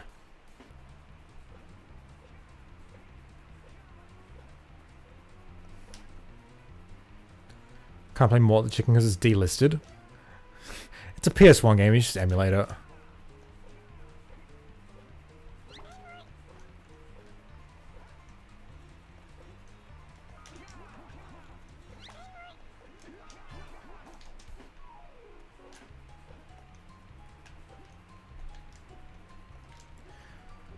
Recommend Clive and Wrench. That's hard to recommend. But at least it's made by one person. Why is it hard to recommend, do you think? I say Here Comes Nico's hard to recommend because it's like, if you're not really into like... Well, there's a lot of animal characters in that game, so...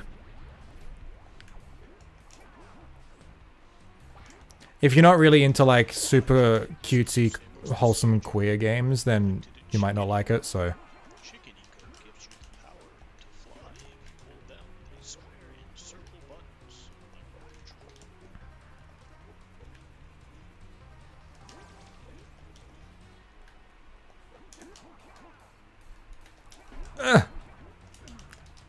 Man, I'm gonna die just from fall damage.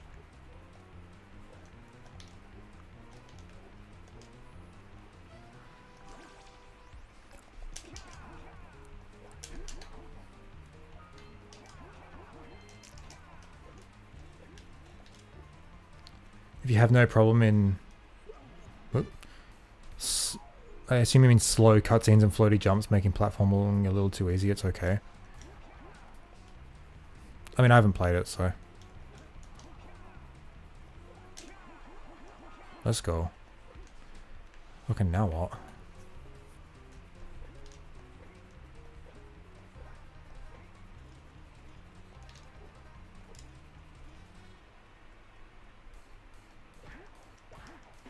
Ah, Jack, this is same as the sage. You have collected a chicken eco. Chicken eco gives you the power to fly if you hold down the square and circle buttons.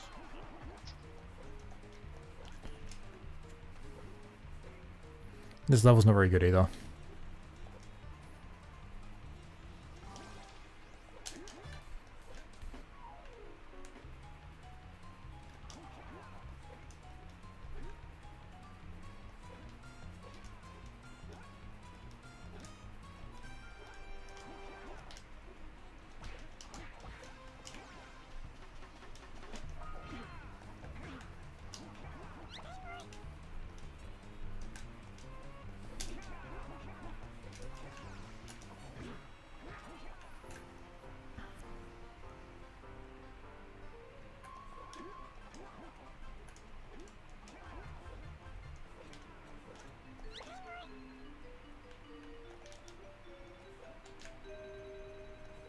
Sheesh! It's gusty in this wind tunnel. Bet you can fly in here, Jack. Can I? Oh, I can.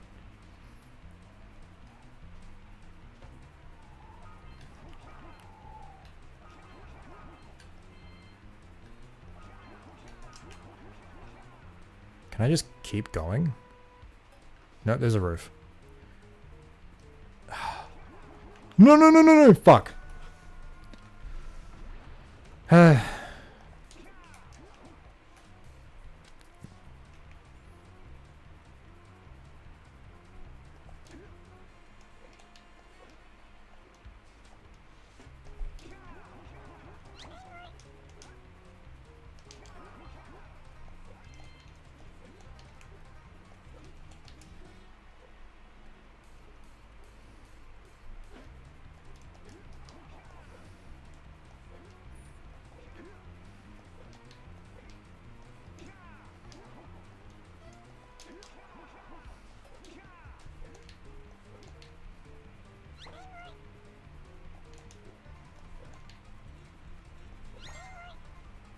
Okay, how do I, oh, there's a egg up there.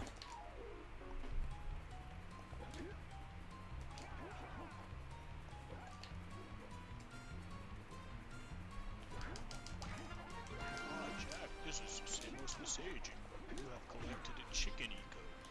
Chicken eco gives you the power to fly if you hold down the square and circle buttons.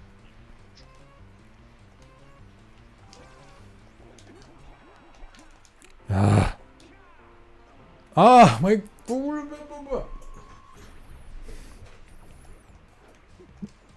I don't like this level.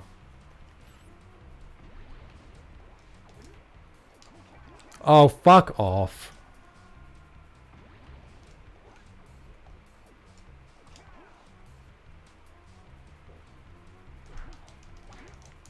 Ah, Jack, this is same as the sage. You have collected a chicken eco. Chicken eco gives you the power to fly if you hold down the square and circle buttons.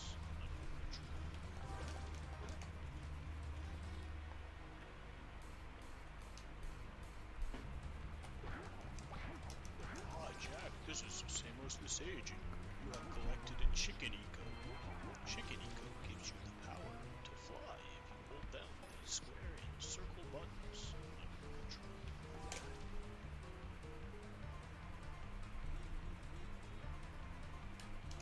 There we go. Jesus Christ. I'll meet you 25% of the way. I can tolerate furry games when the character you play as serves a purpose.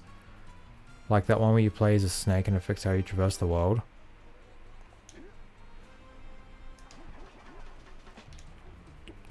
What do you mean you'll meet me halfway? We're not making a deal. What?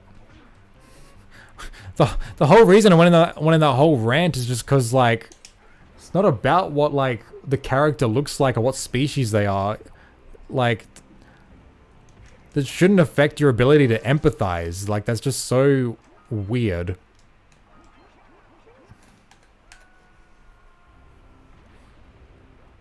Do we are we really gonna like restrict creative expression? Like we're playing in like this like playing as Ratchet is like, you know, you're playing in this like alien like universe. Like, are we really just gonna like restrict all characters down to have to be a human? Otherwise, like, it's too furry, quote unquote. So I can't empathize. Like, man, that's so creatively limiting. Like, can we not just have like cool cartoony characters? Like, geez. Is Zeke trolling? I can't tell because I've got collected 2 chicken ecos at once.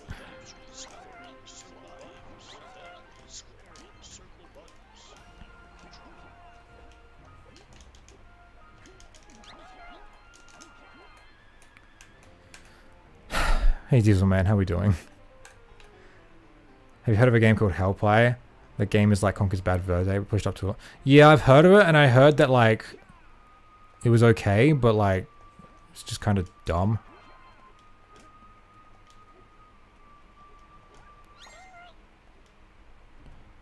Let's see. No, I don't want to use that.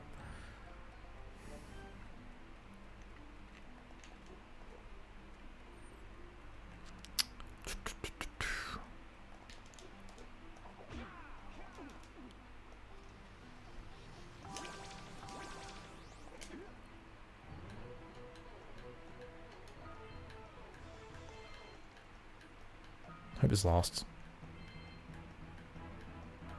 Cool. Sick.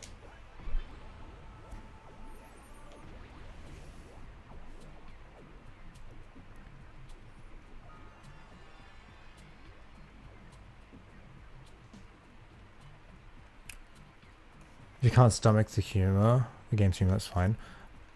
Like, I haven't played it, but like, I from what I've heard, like, it's not that the humor is like edgy and offensive. That's like the problem. The problem is like it was just kind of lazy humor.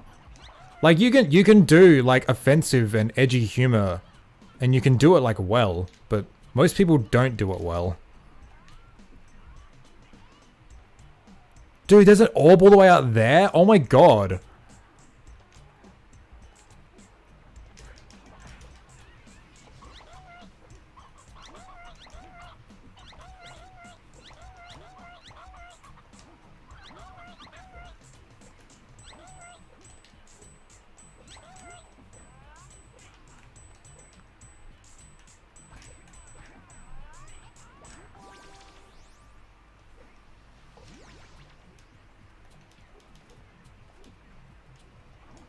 Oh. Someone really tested Jack's skill set? Yeah, most of them do.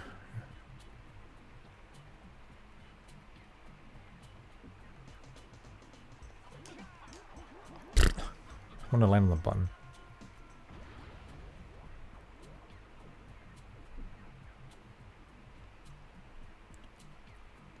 If it's purely digital art, wouldn't it class as an NFT? No, an NFT has like a very specific function. It's stupid and it's a scam, but it's like it has like a specific function. NFTs aren't like meant to be like art, like these AI generated images are like proposing they are. NFTs have to do with like digital ownership of a thing that's like backed up by the blockchain. It's really stupid and weird. How the fuck do I get that?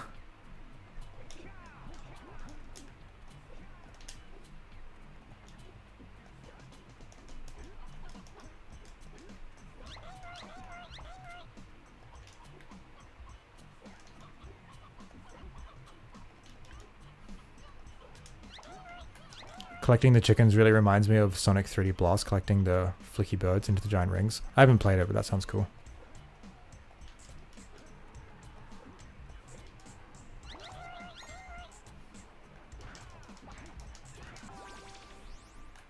Oh god. Alright, I'm guessing I'm gonna have to like do some crazy ass red eco thing to get that orb.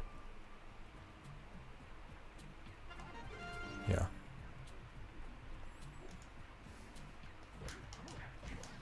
No, that's blue eco.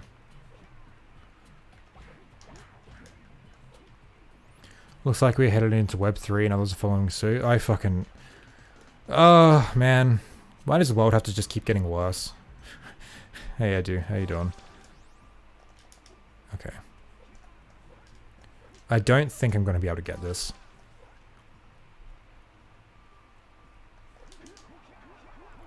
No. Living the dream. What's Web 3? Well, Web 3 is like the name of like the era of the internet that we're kind of going into, where it's all to do with like the blockchain and everything and all that bullshit.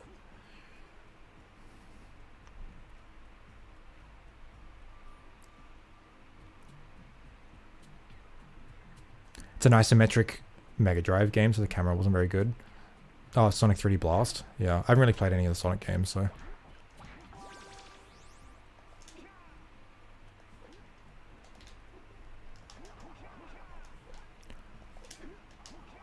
How the fuck do you get that? Oh my god.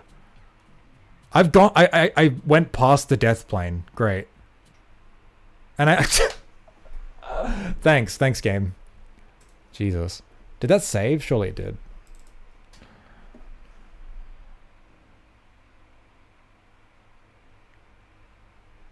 Maybe they just put that orb there to fuck with you.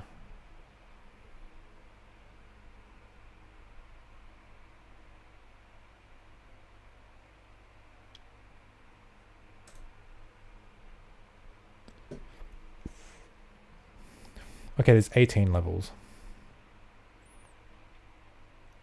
Wouldn't that mean if you got the orb, it'll soft lock? Possibly.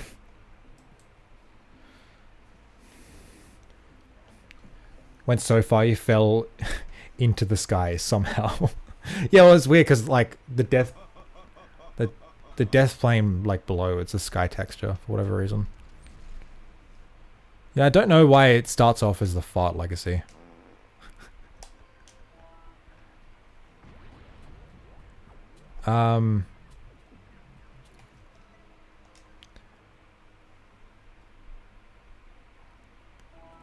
Whatever.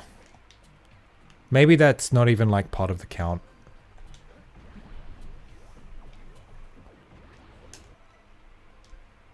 Okay. Yeah, I don't think it is.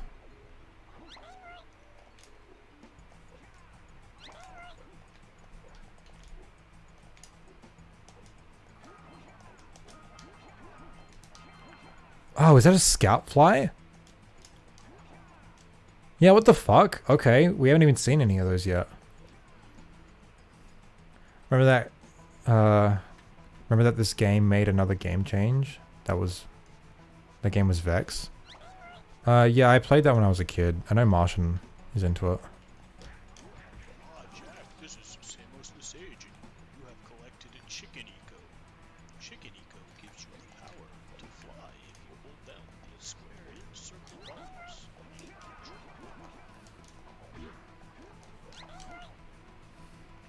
I love that sound effect.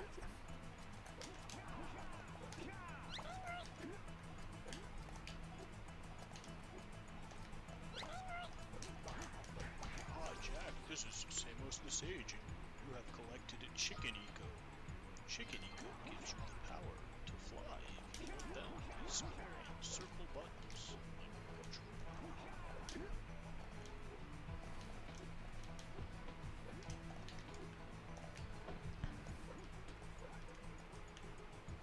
What?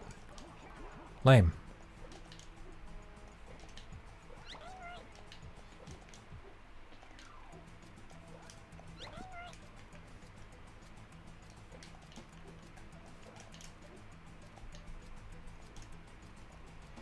How do I get up there?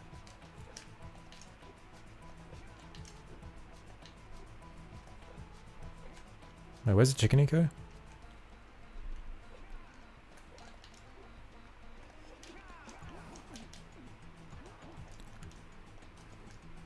No! Okay, it's fine.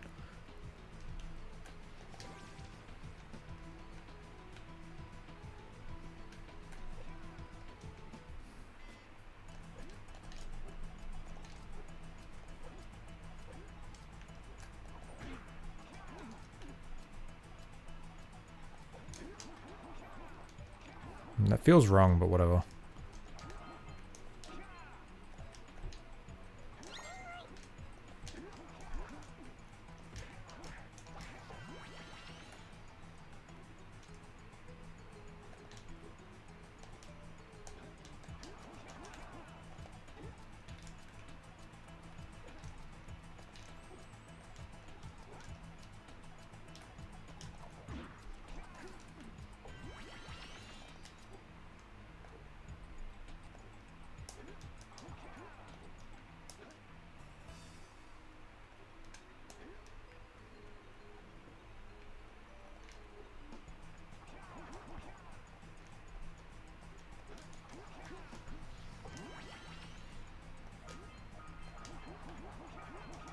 No!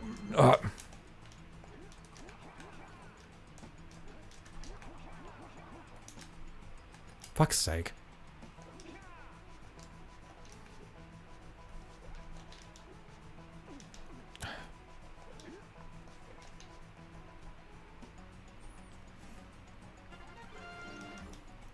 Given your response, I feel like you wouldn't like the 40k games or the 40k fandom for that matter. Response to what? Also, no, probably not. Look, I haven't engaged with any 40k media, but like, I'm sure there's good shit in it. That seems like a really like daunting thing to get into. But also, yeah, from what I've seen of the fandom, they seem like insufferable idiots.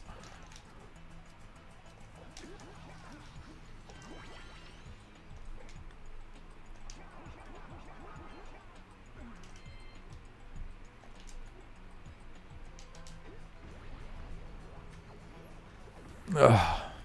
What's 40k? It's Warhammer 40k. It's like a big thing. Yeah, I think there's just placeholder stuff out there for some reason.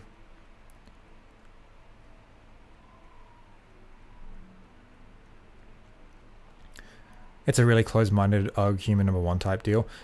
Yeah, just from what little I've seen, it's like they just lack media comprehension. Like, like the big militaristic force that's very akin to the Nazis is an allegory for fascism. What? No, it's not. Jesus Christ, the uppercuts in this are crazy.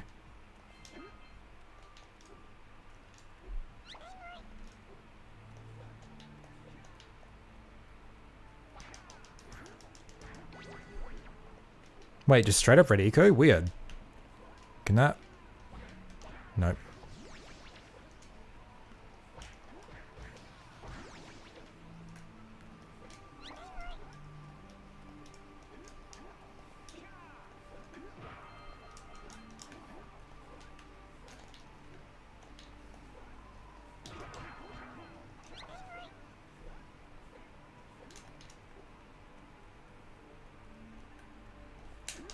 Jesus. Hey Naughty Otzel, how we doing? Hi Jack, this is Samos the Sage, and you have collected a chicken eco.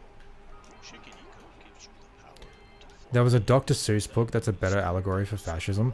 Wasn't Dr. Seuss like a massive piece of shit or something? Or am I thinking of someone else? Oh, that's all of the orbs, yay! I'm not into Warhammer, but I think it's much deeper than that. I think to write it off based off memes is unfair. Oh no, I wasn't writing off 40k. I was writing off its fan base for being idiots. I'm sure like there's plenty of like great artwork to be found within the like the broader, you know, collection of stuff. Not my fault. I just can't be bothered getting into it because it's like a big thing. Wasn't that the book Animal Farm? Yeah, that wasn't Dr. Seuss. That was George Orwell.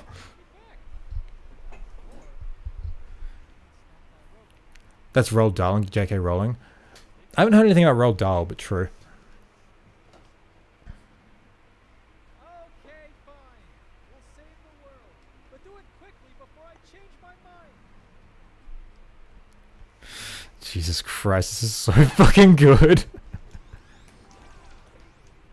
Yeah. Oh, weird. Give me the fart.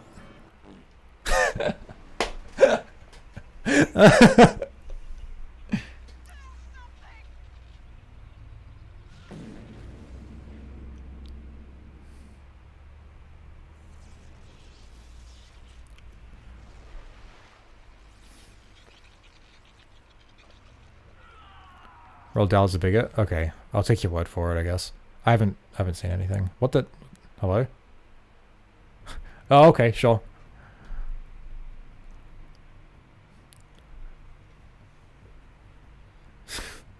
This is so fucking good.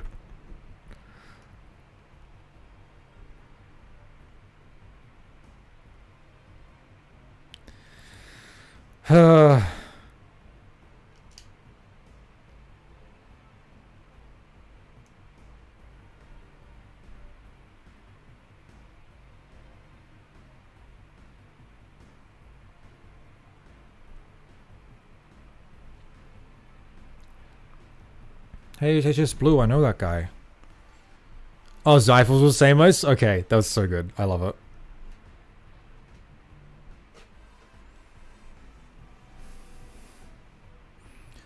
I think it's also unfair to hold people of the past to a modern standard. You have to think to how people's opinions of you will be in this.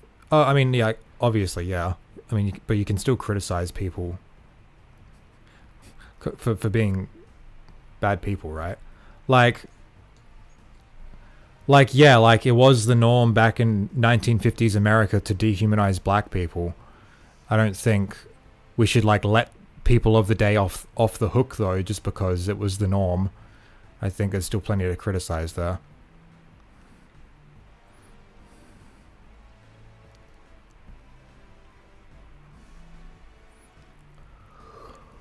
Because, like, you know, not everyone did that. There were white people in 50s America who weren't awful to black people.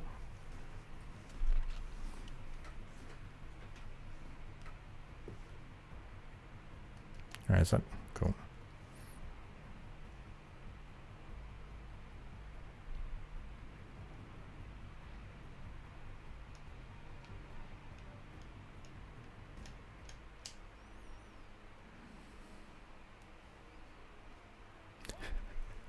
There's like 4 Samoses on top of this fucking thing.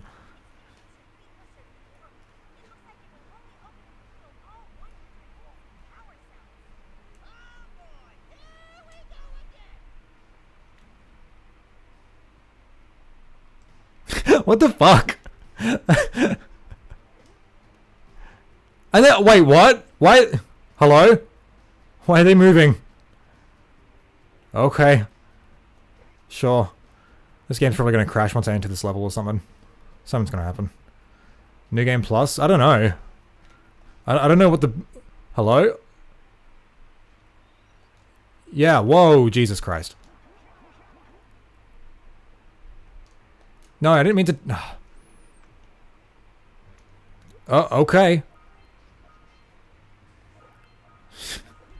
God, this is so weird.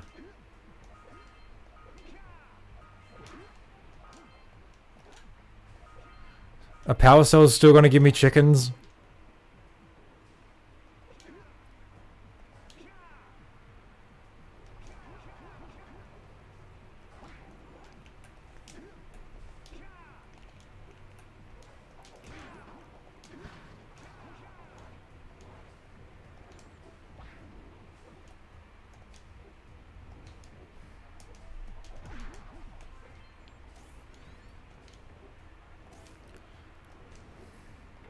Oh no, wait, what? Okay, I guess I'll just play this level.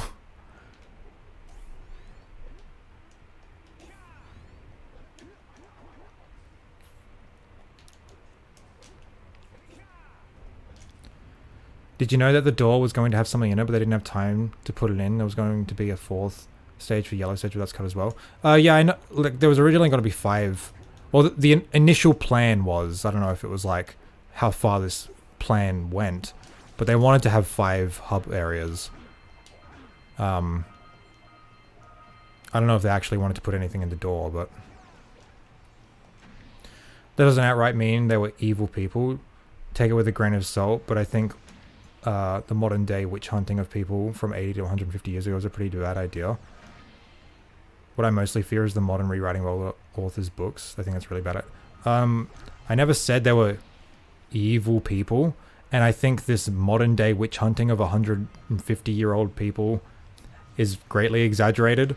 I don't think there's anything wrong with pointing out that people were bad in the past. And, you know, obviously it's all, like, based on perspective. Like, what we qualify as bad today was obviously different 150 years ago, but I think it's still right to say that it was bad. And also, what does, like, witch hunting people from 150 years ago, like, actually, like, accomplish? Nothing. Those people aren't around, so...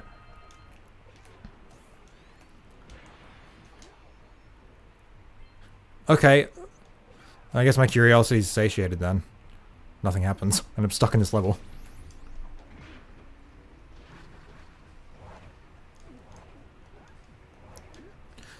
But also, like, I can't remember if it was... let me just Google this real quick.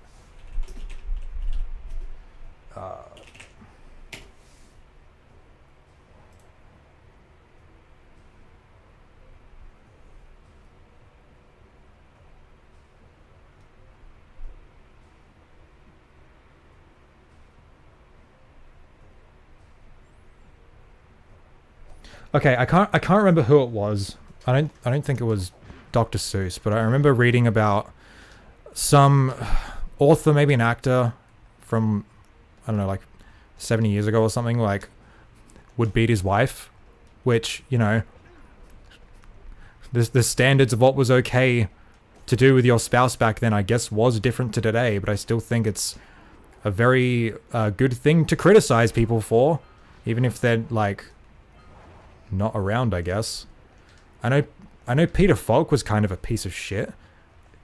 I mean, I love Columbo, but...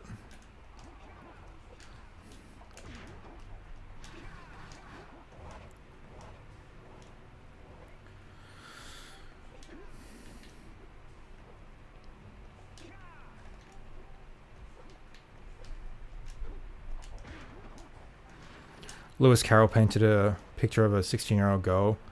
Nowadays they call him a pedo for some reason. Wait, what? Wait, hold on a sec. Hold on a sec. Lewis Carroll painted a picture of a 16-year-old girl, but nowadays they call him a pedo for some reason. Okay. I know what you're referring to. He didn't paint pictures of 16-year-old girls. He took nude photos of underage girls. And yes, that is pedophile behavior, 100%. But that's when we talk about cultural context, because back then it wasn't seen as like a weird thing, and it wasn't even done in like a sexual manner. Like, that was just like something rich people did because like they viewed like a child's body as like pure, and it's like it wasn't a sexual thing. But we look at it now and it's like, yeah, we shouldn't do that because it's fucking weird and it's exploitative and gross, right? And I don't think there's anything wrong with like if someone did that today, calling them a pedo. Like, not what I'm trying to say, really. What I'm really trying to get at is the current censorship of many of these people's works. Where is this happening? I haven't seen this happen a single time. Like, the most I've seen is like, like fucking, like Warner Bros. Putting like a warning at the start of their film saying this was created in a different time, therefore, like, you know, the values of what was like acceptable back then are different from today, like viewer discretion advised. I think that's completely fine. Roald Dahl's books are currently going through the ringer right now. Which ones? Also, I'm gonna be honest, I don't really have a problem with like stopping the publication of problematic material from the past, especially if it's meant for children, which, you know, like children's media is meant to like instill, like, it's not only meant to be entertaining, it's also meant to instill values into them. Like, you know, very baseline values, like, you know, friendship and sharing and caring about others sort of thing. And if like a child, if like a children's book written in like the 40s has like really weird depictions of black people, like really dehumanizing depictions of them, I would have no issue with them like, okay, this author wrote a lot of books, maybe let's just not reprint these ones anymore, you know? I don't think there's like a huge issue with that, especially like if the author like is okay with it. Like the Captain Underpants author, he wrote a book called Ook and Glock. It was about cavemen who went to the future and learned martial arts. But its depiction of like Asian people was really stereotypical, so he chose to like stop the book from being printed, which, like, I don't think there's a problem with that. But if what someone told me earlier is true and Roald Dahl's a bigot, then I don't know. I don't really have any. I don't really care, if I'm being honest. If his stuff is going through the ringer, as he put it. Okay. Dude, that's so funny.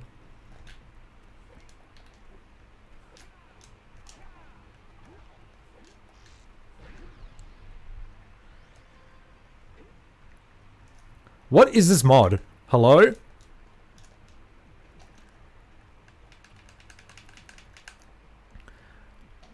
I think he can just make it, change it to a modern consensus and make it not as racist. I mean, yeah, he could do that.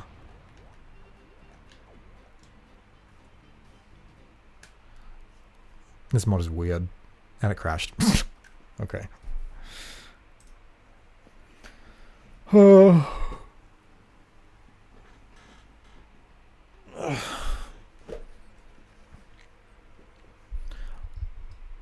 Not reprinting and having sensitivity readers censor them are two different things, in my opinion. If you no longer want to reprint them, I'm fine with that.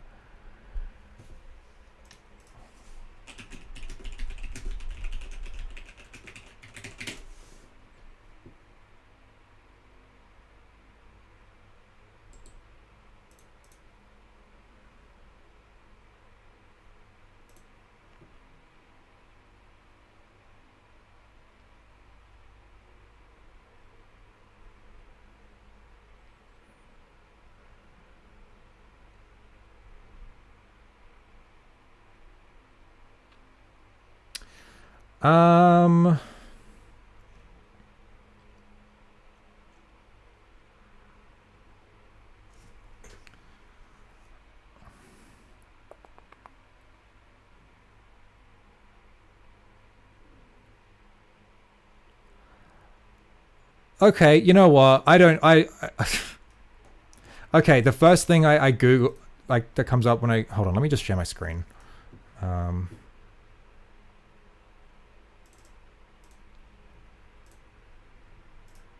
Okay, yeah. Yeah, the first thing that comes up when I Google Roald Dahl sensitivity readers is...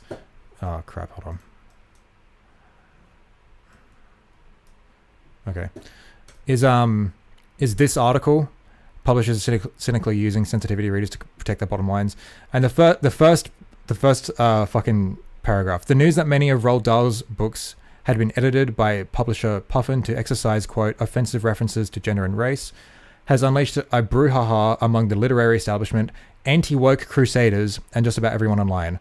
Anything these people are advocating for or against, I don't give a fuck, because they're all brain dead idiots. But as we go on, it says... The revisions brought simmering debates about censorship in the name of creating a more gentile, accepting society in their head. An added valence that the books are for children seemed to weigh in favor of those who believed references to women as, quote, hags, or to a, quote, weird African language the monkeys spoke, should be scrubbed so that future generations can be shielded from prejudiced thoughts. Yeah, I think it's completely fine to erase misogynistic quotes and very obviously racist quotes like this. Jesus fucking Christ. Yeah, I don't give a fuck.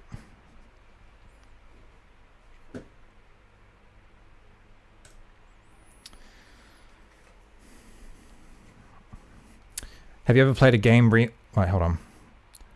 The point to me is having access to the material in its original form. One day people will begin repeating their mistakes because we made it so difficult to get a hold of the original source material.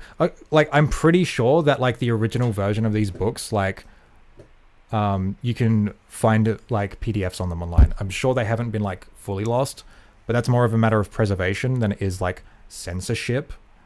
Have you ever played a game, a remastered game, and they changed something about it? Like, it's different now, whether it's better is relevant. Yeah, that's a matter of preservation. That's not a matter of censorship. And yeah, they're books for children. Like I think they should be changed if there's misogynistic or very obviously racist passages within. Like, Jesus Christ. All right, I'm gonna go. Thanks for the stream, everyone. I had a lot of fun with this one. We'll do something. I don't know. It's my birthday next week. I might do something. We'll see what happens. All right. Thanks all for stopping by. I'll see you later. Bye-bye.